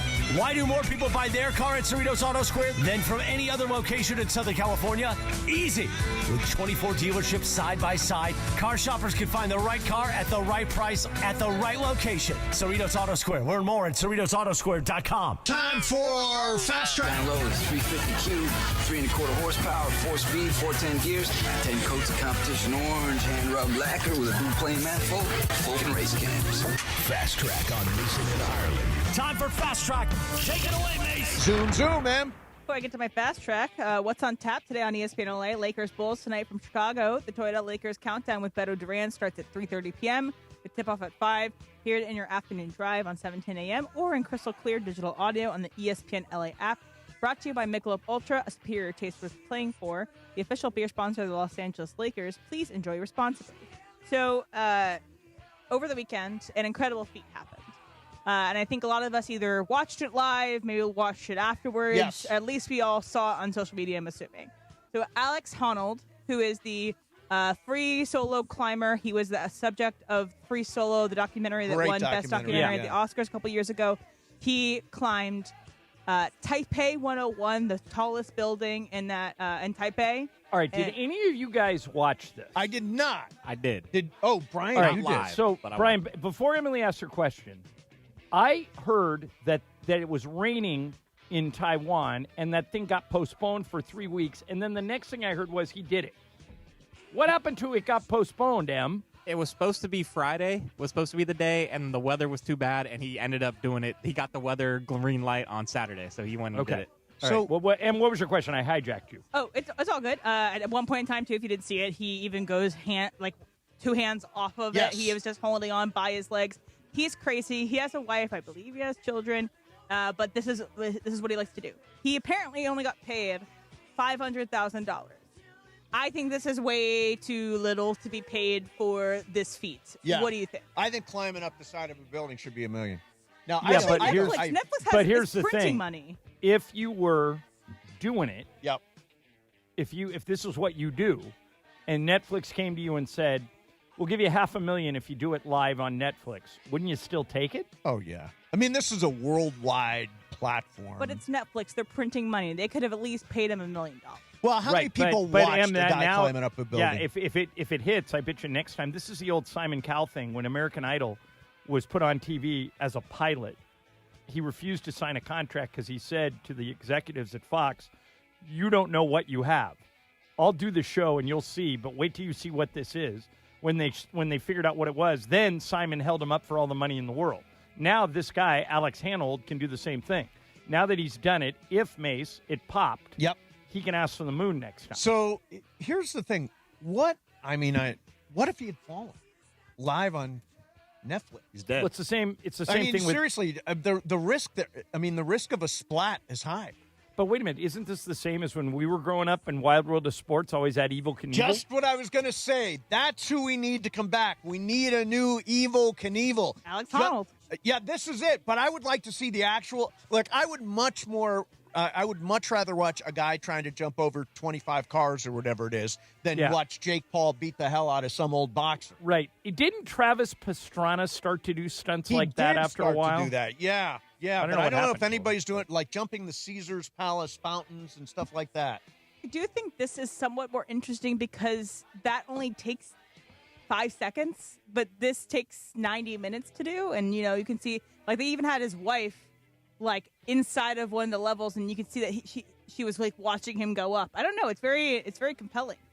Yeah. Right. I think that I think this was a trial run, and if he does it again, he'll be paid accordingly. Yeah. And by the way, I still question if he falls, it is a terrible thing. But they could. But wait a minute, Mace. How is it different than Evel Knievel not surviving one of his jumps? Because he survived all of his jumps, and this guy would not survive the fall. You could die in the ring boxing.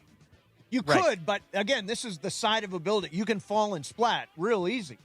There was an interesting point. I want to say about 100, like 10 minutes in, 100 feet up, they kind of made the point it doesn't matter if he falls now or at the very top because it'd be the same outcome. Right. So even 10 minutes in, if he falls, he's dead. If you watch the documentary Free Solo, no harness, right? None.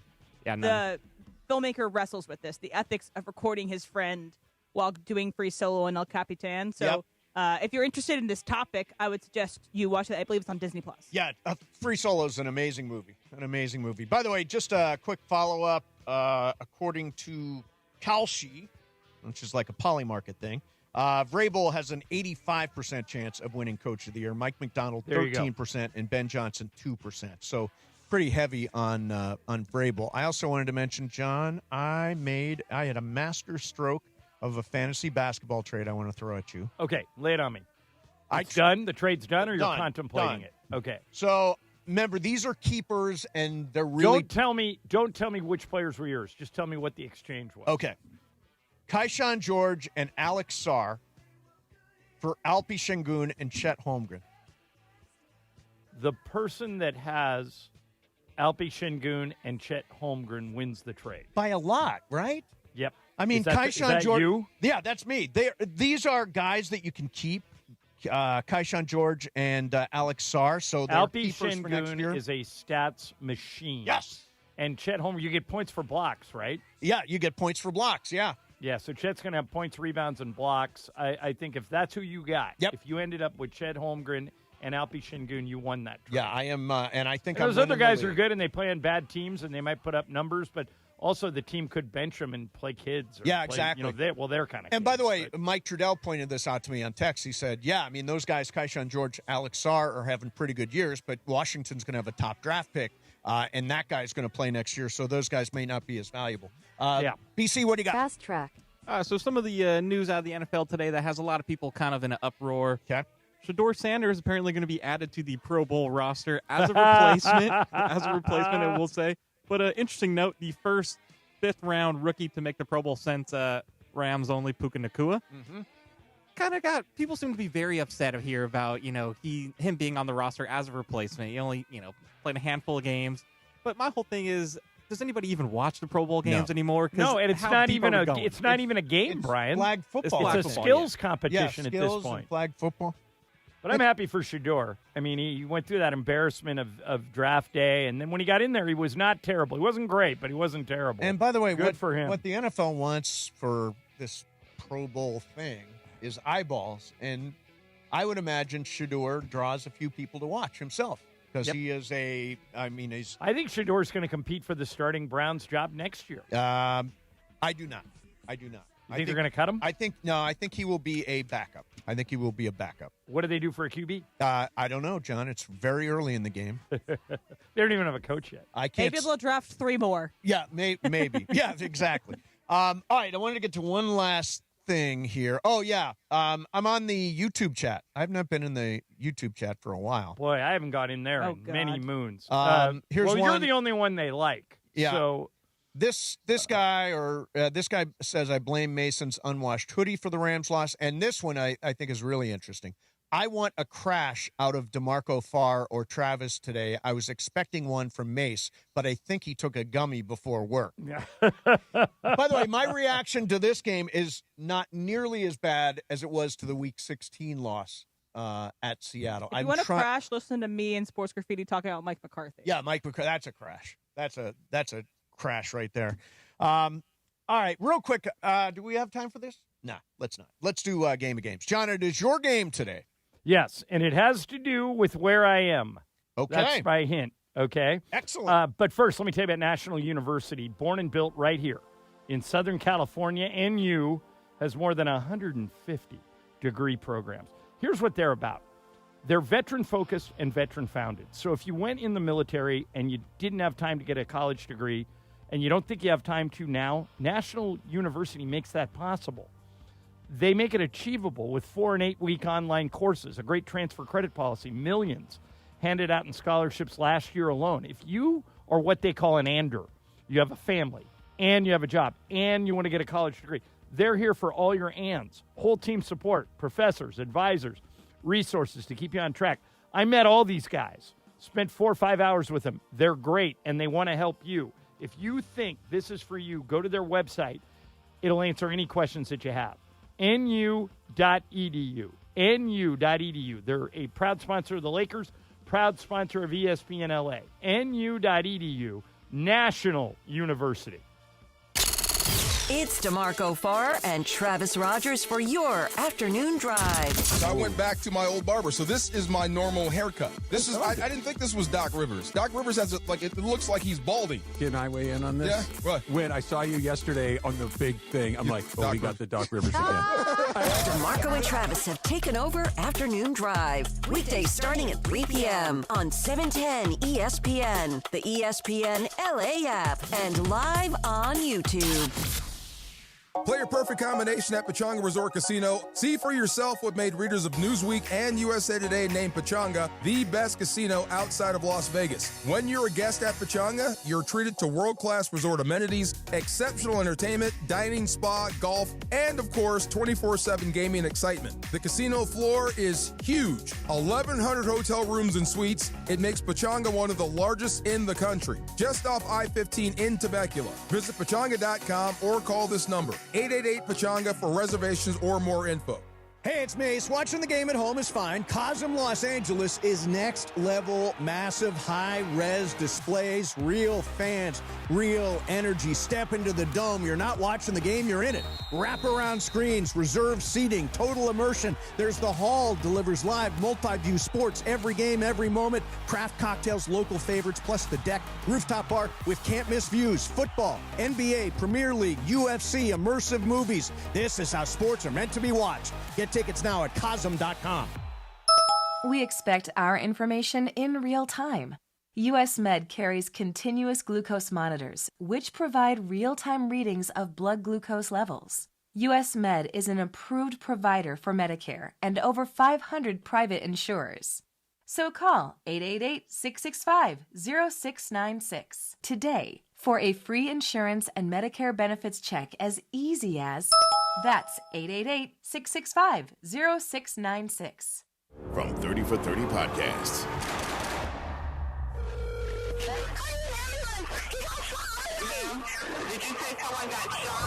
Brian Pata, senior defensive lineman from Miami, gunned down. The key to this case, it's Brian. An hour before he died, he was on the phone arguing with somebody. This might be a hit. You want the truth. They just want a conviction. Being placed under arrest. We had a killer amongst us. Murder at the U, coming soon. The OGs of LA Sports Radio. So I want to ask you guys if I am crazy. Okay. And if there's something wrong with me. I like this. The answer, yes and yes. More Mason and Ireland right now. All right, our friend DeAndre Hawkins is here. What is going on, to everyone? play a game of games. The star of Lakers Talk Daily every day, 11 a.m. on our ESPN LA YouTube channel. He knows his Lakers. We'll talk a little bit about the Lakers with him coming up. But in the meantime, John is in Chicago, and John has got a game for us. What do you got, John? All right, because of Lakers Bulls tonight, this is a game about Chicago. Here we go. 4 players, Brian, Emily, Mace, and DeAndre. And the game counts for 2. It is. Right. For double. Okay. What's the standings right now, Em? Currently, John, you have 3. I have 3 because I bullied Andy. And then Brian has 2. Mace, Andy, DeMarco, Beto, Michael, Pepe, DeAndre, and Jacob all have 1. Okay. All right, so it's wide open. Yeah, wide open. open. All right, here we go. In 1927, here in Chicago, Al Capone made millions selling hooch, an alcoholic drink that was prohibited at the time.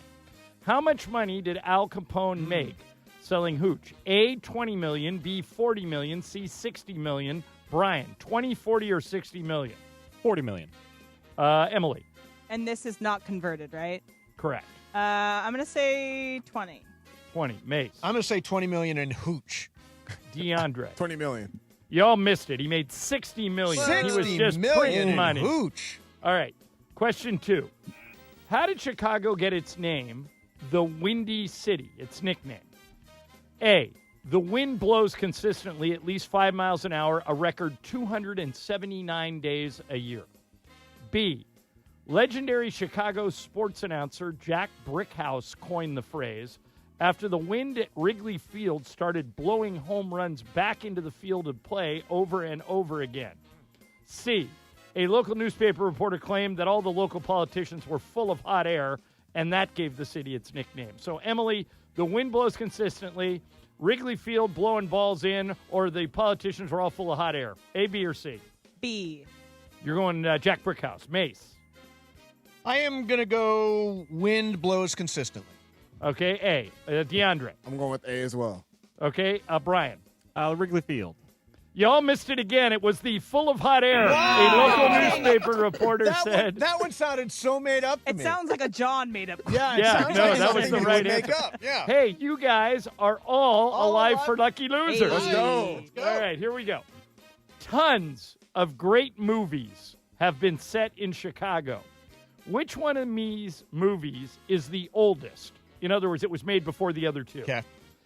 A, The Breakfast Club. B, The Untouchables. C, Ferris Bueller's Day Off. Mace, which one of those movies came first? Breakfast Club, Untouchables, or Ferris Bueller's Day Off? I think it is Ferris Bueller, so I'll say The Untouchables. Okay, DeAndre. I'm going Untouchables. Brian. Breakfast Club. Emily. Untouchables. Brian Cohen is on the board, finally. And all three of you other losers are still alive for Lucky Loser. I'm going for Lucky Loser. All it's right. kind of early to go for Lucky Loser. No, I can do it. And by the way, if you screw up and get one right, you're right in it the other way. Exactly. All right. Which one of DeAndre, this one's coming to you. Which one of these facts is not true about the Chicago River? A, it flows backwards. Engineers reversed the flow years ago to help with pollution. B, on 6 different occasions during the NBA Finals, city officials dyed the river red to honor the Chicago Bulls. Or C, the river runs for 156 miles throughout the city, but the deepest it ever gets is 21 feet. So, DeAndre, it flows backwards. They dyed it red for the Bulls, or it's only 21 feet deep despite being 156 miles long. Which one of those is not true? I'm going to go with the second one. The diving. About the Bulls and the red. The red, okay, Brian. Also dyed it red. Okay, Emily. Also dyed it red. Mace. I'm going to go flows backwards. It does flow backwards, Mace. You're still alive. Oh, okay. For the Lucky Loser. I did make the thing up about the Chicago Bulls. They dye it green every year for St. Patrick's Day. Right. And they dyed it blue when the Cubs won the World Series, but they've never dyed it red. Okay. I hope there's one Chicago River fact that I hope you have at this. Well, that's the only question about the Chicago River. Did you know the Dave Matthews Band thing? No. Where the Dave Matthews Band tour bus dumped fecal matter from their tour bus onto a river tour underneath it. Oh, onto a river in 2002, something like that. Yikes. Look it up. It's really funny. Crashing. Okay. What is the lowest temperature ever recorded in Chicago? It happened in 1985. Okay? Mm-hmm. A, minus 27. B, minus 37. C, minus 47. Brian, you have the lead. Is it 27, 37, or 47 below? Minus 47. Okay, Emily. 27. Mace. Lucky Loser says 47. DeAndre. 27. 27 is the correct answer. So now, Brian 2, DeAndre 2, Emily 2, and Mace still 0. Yeah. Alive for the Lucky Loser. I'm talking about. Okay. O'Hare International Airport is one of the busiest in the world. What is the airport code for O'Hare? Is it A, CHI, B, ORD, or C, MDW? Emily, CHI, ORD, or MDW? ORD. All right, Mace. I think the wrong answer is CHI. Okay, DeAndre. ORD. Brian. ORD. ORD is the correct answer. It's a 3-way tie at the top, and Mace still alive for Lucky Loser. Let's go. For those of you who don't normally listen to the show, if Mace misses every question, he automatically gets into the tiebreaker. So that's what he's trying to do. How many left? Let me look. 1, 2, 3, and a tiebreaker. Yeah, I need So 3 you're wrong close. answers. 3 wrong All right, answers and Mace, away. this one going to you first. Okay. Chicago is the second most Irish city in the country. Which city is first? more Irishmen live in this city than any other? Is it A, New York City, B, Boston, or C, San Francisco? Mace, New York, Boston, or San Francisco? Wrong answer, San Francisco. All right, DeAndre. Boston. Brian. Boston. Emily. New York. The answer is Boston. I thought it was a trick question. And that means May's still alive for Lucky Loser. Brian and DeAndre tied with 4. Emily has 3. 2 to go. So, Em, you got to go at some point against those guys, but you don't necessarily have to do it here. All right. So, with 4 each, DeAndre, you need to go first here. All right. From 1973 to 1988, the Sears Tower in Chicago was the tallest building in the United States. It is known by a different name now. What is that name? A, the Harpo Tower. B, the Prudential Tower. Or C, the Willis Tower. So, DeAndre, Harpo, Prudential, or Willis? What's it called now? I'm going to go with Prudential. Okay, Brian. Take Harpo. Emily. Willis. Mace. The wrong answer's got to be Harpo.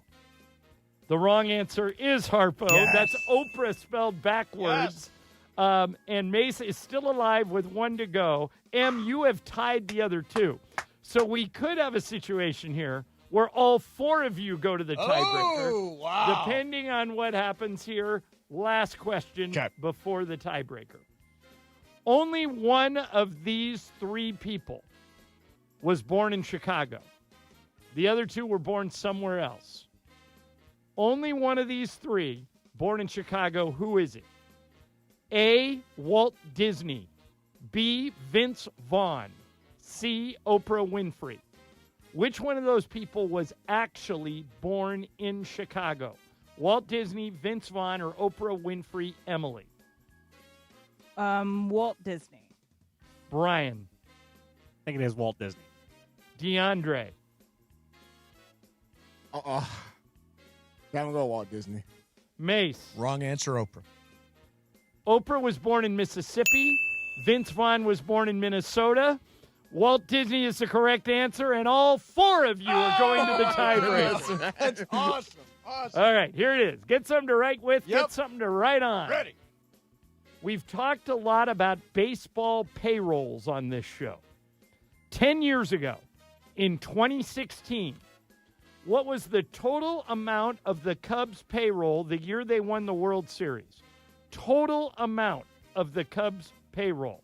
Everybody write down a number.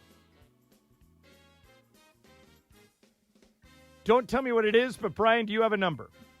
Yep. Emily, you have a number? Yes. Mace, you have a number? Yes. DeAndre, you have a number? Yeah. DeAndre, what'd you write down? 500 mil. Okay. Mace, what'd you write down? 170. Emily, what'd you write down? I went low, 31. Brian, what'd you write down? 115 million. Oh, no, that might be right. This is pretty amazing. One of you almost hit it on the number. Brian. And that person is Steve Mason. Hey! 170 million even. Oh, you were 1 million. Why did you pick 171? Because, you know what? I thought 175 and then back down to 170. So Brilliant. Yeah, nailed it. All right. And you get 2. So that puts him into a tie for the lead, right, Ed? That is correct. You know what they say? Nobody You loses like sneaky Steve Mason. bastard. Unbelievable. Oh, it pays to be a loser, people. If you're All a right, loser, it pays. All right, and there is your evidence right Yes. there. All right, let me sneak this in, and then I got to get out of here and go to the arena. The Lakers and Toyota have been together for 50 years. We talk about it all the time around here. And as part of that, the We Make It Easy sales event is here. You'll find all the Toyota vehicles with some of the biggest savings all in one place. And it doesn't matter what type of Toyota you're looking at. If you're looking at Camrys, Tacomas, Toyotas, doesn't matter. SUVs, cars, trucks, they're all for sale. And there's 2 ways you can get them. You can go into a Southern California Toyota dealer, or if you already know what you want, you can go to Toyota.com. So hurry today to get your new Toyota. It's all part of 50 years of teamwork, innovation, and going places together. We make it easy. Toyota. All right, Let's Ireland. go places. Ireland, have a great week. Bundle up, man. All right, I will. I'll talk to you guys Wednesday from Cleveland. Excellent, excellent. See ya. In the meantime, DeAndre Hawkins, I wanted to get a quick take. First of all, every day, 11 a.m., we've got Lakers Talk Daily. And what's your take on tonight? Give me an expectation for tonight. Look, the Bulls, they're a young team. They're going to get out there and run. They just came off of a buzzer beater last night against the Boston Celtics. So they're going to look to sustain that same energy. They're 15-9 at home. That's what they're going to need to do. The Lakers are going to need to slow them down. They got young guards like Kobe White. They got the guy named Buzelis, who's really good. They got Vucevic, who can space the floor out. This is going to be a game where the Lakers got to rebound. They got to try to get out and slow the Bulls down. They got to rely on their defense. They got to sustain full 48 minutes. They can't rely on just one half. They got to be a full 48 minutes to play defense. All right, there you have it. There's your boy, I'll tell you, that's the kind of insight you get on Lakers Talk Daily every day at 11 a.m. on the ESPN LA YouTube channel. It is live. It is live. That's awesome, man. Do you have your own mongrels? Yeah, the mongrels. The mongrels, exactly. I love the mongrels. Yeah, no, I do too. They seem like nice people. All right, coming up next for you, Super Crosstalk, Mason, Ireland, 710 ESPN. The Sedano and Cap Morning Show, weekdays starting at 7 a.m. on ESPN LA. What have I always said about going into the LeBron business? From day one.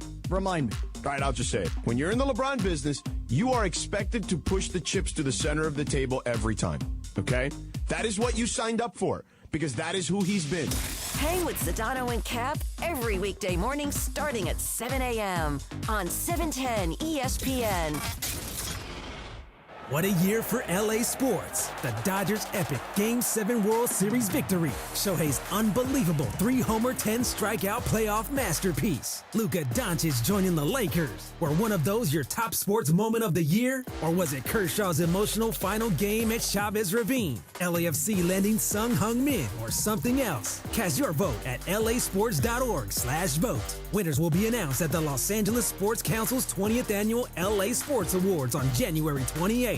Vote today at lasports.org/vote.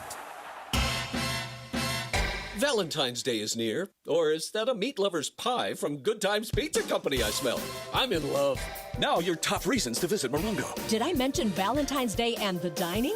Book your romantic dinner at Cielo today. Number 2. Rick Ross, live, March 20th. And the number 1 reason. The Big Game Blitz, the biggest indoor tailgate in SoCal. Food, drinks, giveaways, the big game on big screens in our ballroom. Morongo, Good Times.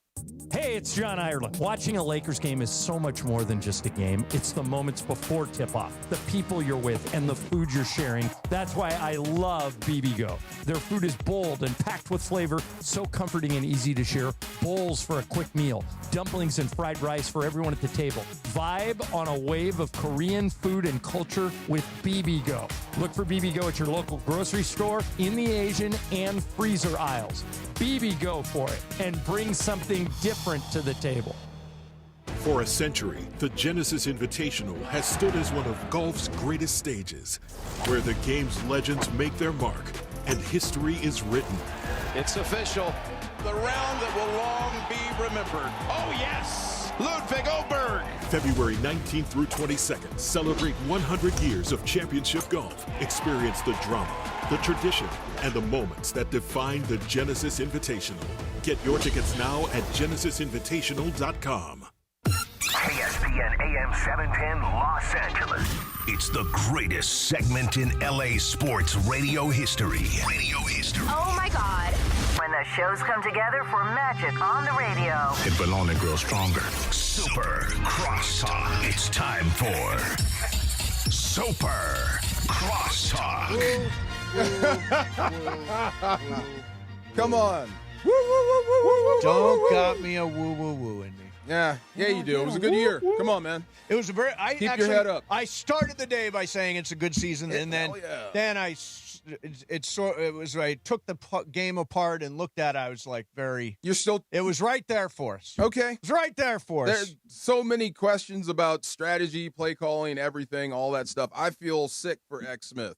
I really do. I mean, that is a bad 2 plays to have in the biggest game of your life, and that's going to be hard to overcome. But that was absolute murder. I'm trying to think, was there another guy that fell into that category where was Van Jefferson have a really bad fumble at some point in return?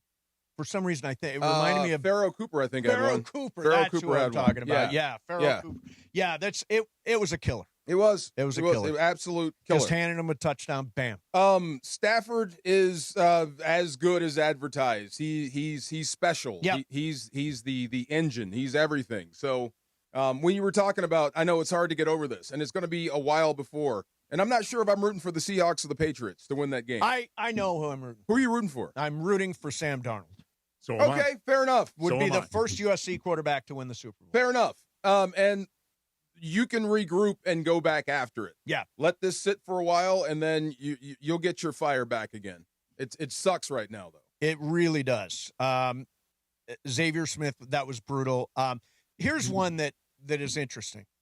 Bill Barnwell from ESPN argues that the Rams should have gone for 2 on the Puka touchdown to make it 31-28, so that if the Rams took the field again, got the ball again, they could have tied the game. I was surprised they didn't. In real time. The Puka touchdown. In real time, I was surprised that they didn't, because even if you don't get the 2, you basically have the same situation. You need a touchdown no matter right. what. You have the same situation regardless, so I was surprised that they didn't. Does that make sense, Marco? It does. So that's the one after the penalty, right? Correct. Okay, the 34-yard touchdown bomb, which was so pretty. Oh, it's amazing, yeah. Another bad 2 plays. First you get the personal foul, then you get beat for a touchdown. Yep. That'll learn you. So that brings you to 26-31. You should go for 2 to make it 28-31? Correct. Okay. Because otherwise, if you miss it, you still need a touchdown. You still need a touchdown. If you get the extra point, you're still down a touchdown. A field goal doesn't tie it. I was surprised that they didn't. Were you? Okay. Yeah. I don't know. I mean, you got to remember and factor this in. And I know it's all math, and this is so much fun when I hear people talk about this stuff. Consider where you are and who you're playing against. Yeah. Yeah, there's a good chance you're probably not going to get it easy on a 2-point conversion. So if you miss, you need a touchdown against them. There, so factor that in. I don't think it was a massive mistake by McVay. I just was surprised he didn't do it. Yeah. Just because, like, the cost-benefit ratio. Like, if you don't get the 2 there, you're down 5 as opposed to 4. You still have to get a touchdown. What difference does it make? If you make it, though, then a field goal ties the thing up. What are you, NPR? The cost something ratio? Well, I did spend about 10 years doing you did do a lot of NPR. Yeah. So explain the cost-benefit ratio. What is the hell does basically that mean? Like the idea of the potential cost of this versus the benefit. Like what's the risk? Like the risk-reward. What do we risk? You're familiar with I do know risk-reward. Yeah. I don't know cost-benefit ratio. Well, I may have been misusing it. That sounds like an accounting term. So let's go to the a lot of people are saying, should you have kicked the field goal? Oh, that's the other side. I think that is just stupid. You don't know if you're going to get the ball back. You've got you got the ball in the hands of your very best player, the guy who's gotten you to that moment. You go for it on 4th down. You don't kick a field goal. I agree with that. I was good with them going for it. Yeah. I had no problem with that. Now the play, I question. What are we doing throwing to Terrence Ferguson on 4th and goal? I don't think that was the plan. What was the plan? I think it was a bust. I think that's part of the frustration and why some guys were. You think that was a busted play? I think so. I can't be positive, but I think that might have been a busted play, or maybe Stafford missed something because of how Seattle was covering, which means there might have been someone else open. So it might have been a bust. It seems like they were pretty confused at times in key areas. Yep. Like they didn't play that well. Yeah. I think that might have been part of it. McVay towards the end of that game, like darting up and down the sidewalk. He was micromanaging as much as you can from the sideline in ways that felt like, to your point, DeMarco, recognizing confusion. Yeah. And not being as confident in the offense as he typically is. And that's probably a pattern. I mean, the offense has been struggling for a while to really get going, so that does make sense. Did you guys see that video of Mike Holmgren yelling at his coaches? No. He was yelling at Andy Reid. He was yelling at a few guys that became head coaches, and this is like, hey, this is what it's like when you're working for a guy like this. But he's going after his OC. Why didn't he throw it? And Andy Reid goes, well, that's on me. What do you mean it's on you? Tell me why that didn't happen. So I would bet McVay is the same thing. This is what we called. Why didn't we get that route? Hey, this is what we called. Why didn't we get that protection? So there's been some sort of disconnect on the offense. Now, Stafford and crew have been good enough to overcome that stuff, but they haven't been clicking for a while. So 3rd and 4 was a throw to Mumpfield. 4th and 4 was a throw to Ferguson. 2 guys you probably aren't going to in that area unless this is my 3rd or 4th And by the way, read. Ferguson wasn't open. Right. You tried to throw him open. Yeah. Yeah, it was covered. It was covered. If I'm going to throw a ball to somebody that's covered, right, make it Puka, who might pull one out of his, So here's my point. So, of course, what you just said, those 2 guys probably won't get targets in that situation unless something is going wrong, which is probably affecting your decision-making. If you're Sean McVay. I think they dropped. Let's not go for 2 here because I'm not sure if we know what we're doing right now. I think the thing that was confusing was on the Ferguson play was that I don't know if they rushed 3 or 4, but they dropped everybody into cover. They dropped that last edge guy. Yeah.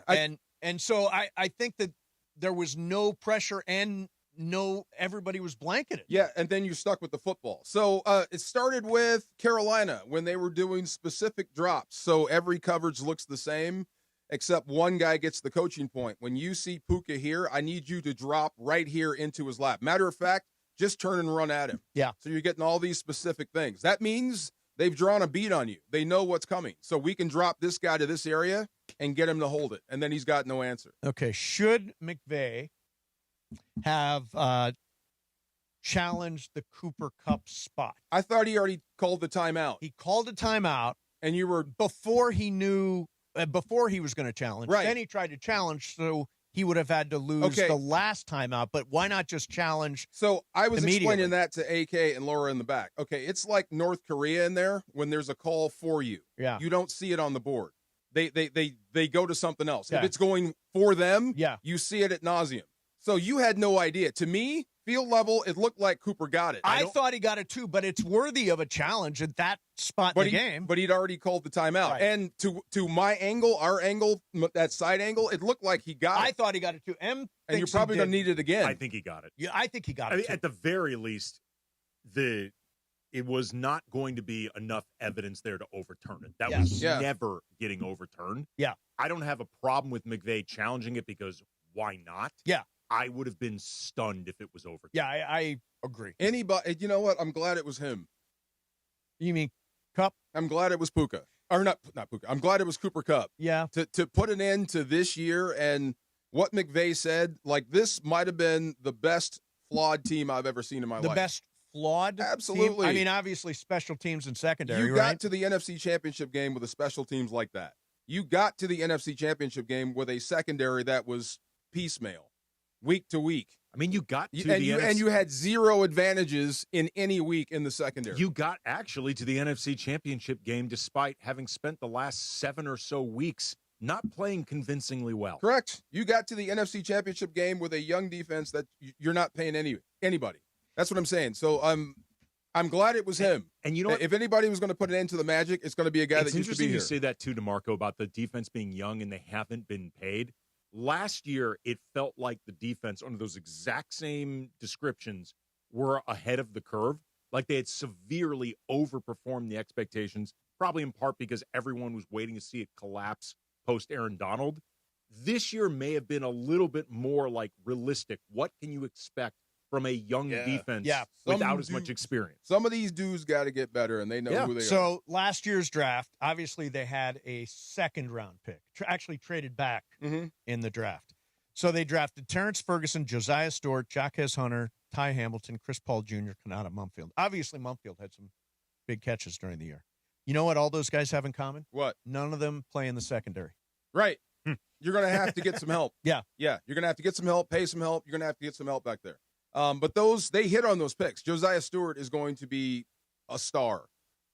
Depending if you have to lose one of your edge guys, he can step right in and be a starter. He already is a starter. Yeah. I'm not questioning those. I'm just saying they did not address the secondary in the draft at all. You're going to have to change that big time coming up. Like I said, in any week, no matter who you were playing, record-wise, it did not matter. You had zero advantages in the secondary. Now, a lot of people in the YouTube chat, I just went to the YouTube chat, and they said, boy, Mason must have dropped a gummy because he's so mellow about this loss. And part of me is like, you can't really complain when your team gets this far, plays this well. That's part of me. The other part of me is you don't know when you're going to be this close again. Yeah. So they wanted me to melt down. I didn't. So they're requesting a DeMarco Farr meltdown. Will you give them one? A meltdown? Meltdown. I'm in the middle of one. Are you? Yeah, this is a meltdown. Well, you mean like rant and rave? Yes. Be mad? They want you to lose your damn mind. That's what they want. What's that going to do? You're right. It's not going to help. What's that going to do? DeMarco, it's going to entertain. Oh, okay. It's going to entertain. All right. See you back here tomorrow. It won't be so sad. Mason in Ireland. Tomorrow's Momo's in for John. 710 ESPN. And it is the 15-minute mark right here on 710 ESPN. On the all-new ESPN LA app and on YouTube at ESPN Los Angeles. The 15-minute mark on 710. Fueled by Valvoline Instant Oil Change. You know, in that time it took to hear your favorite takes and all that fun and frivolity, you could be pulling out with a fresh oil change. No waiting, no appointment, just in and out in about 15 minutes. Bam! So you've got more time for what matters. Visit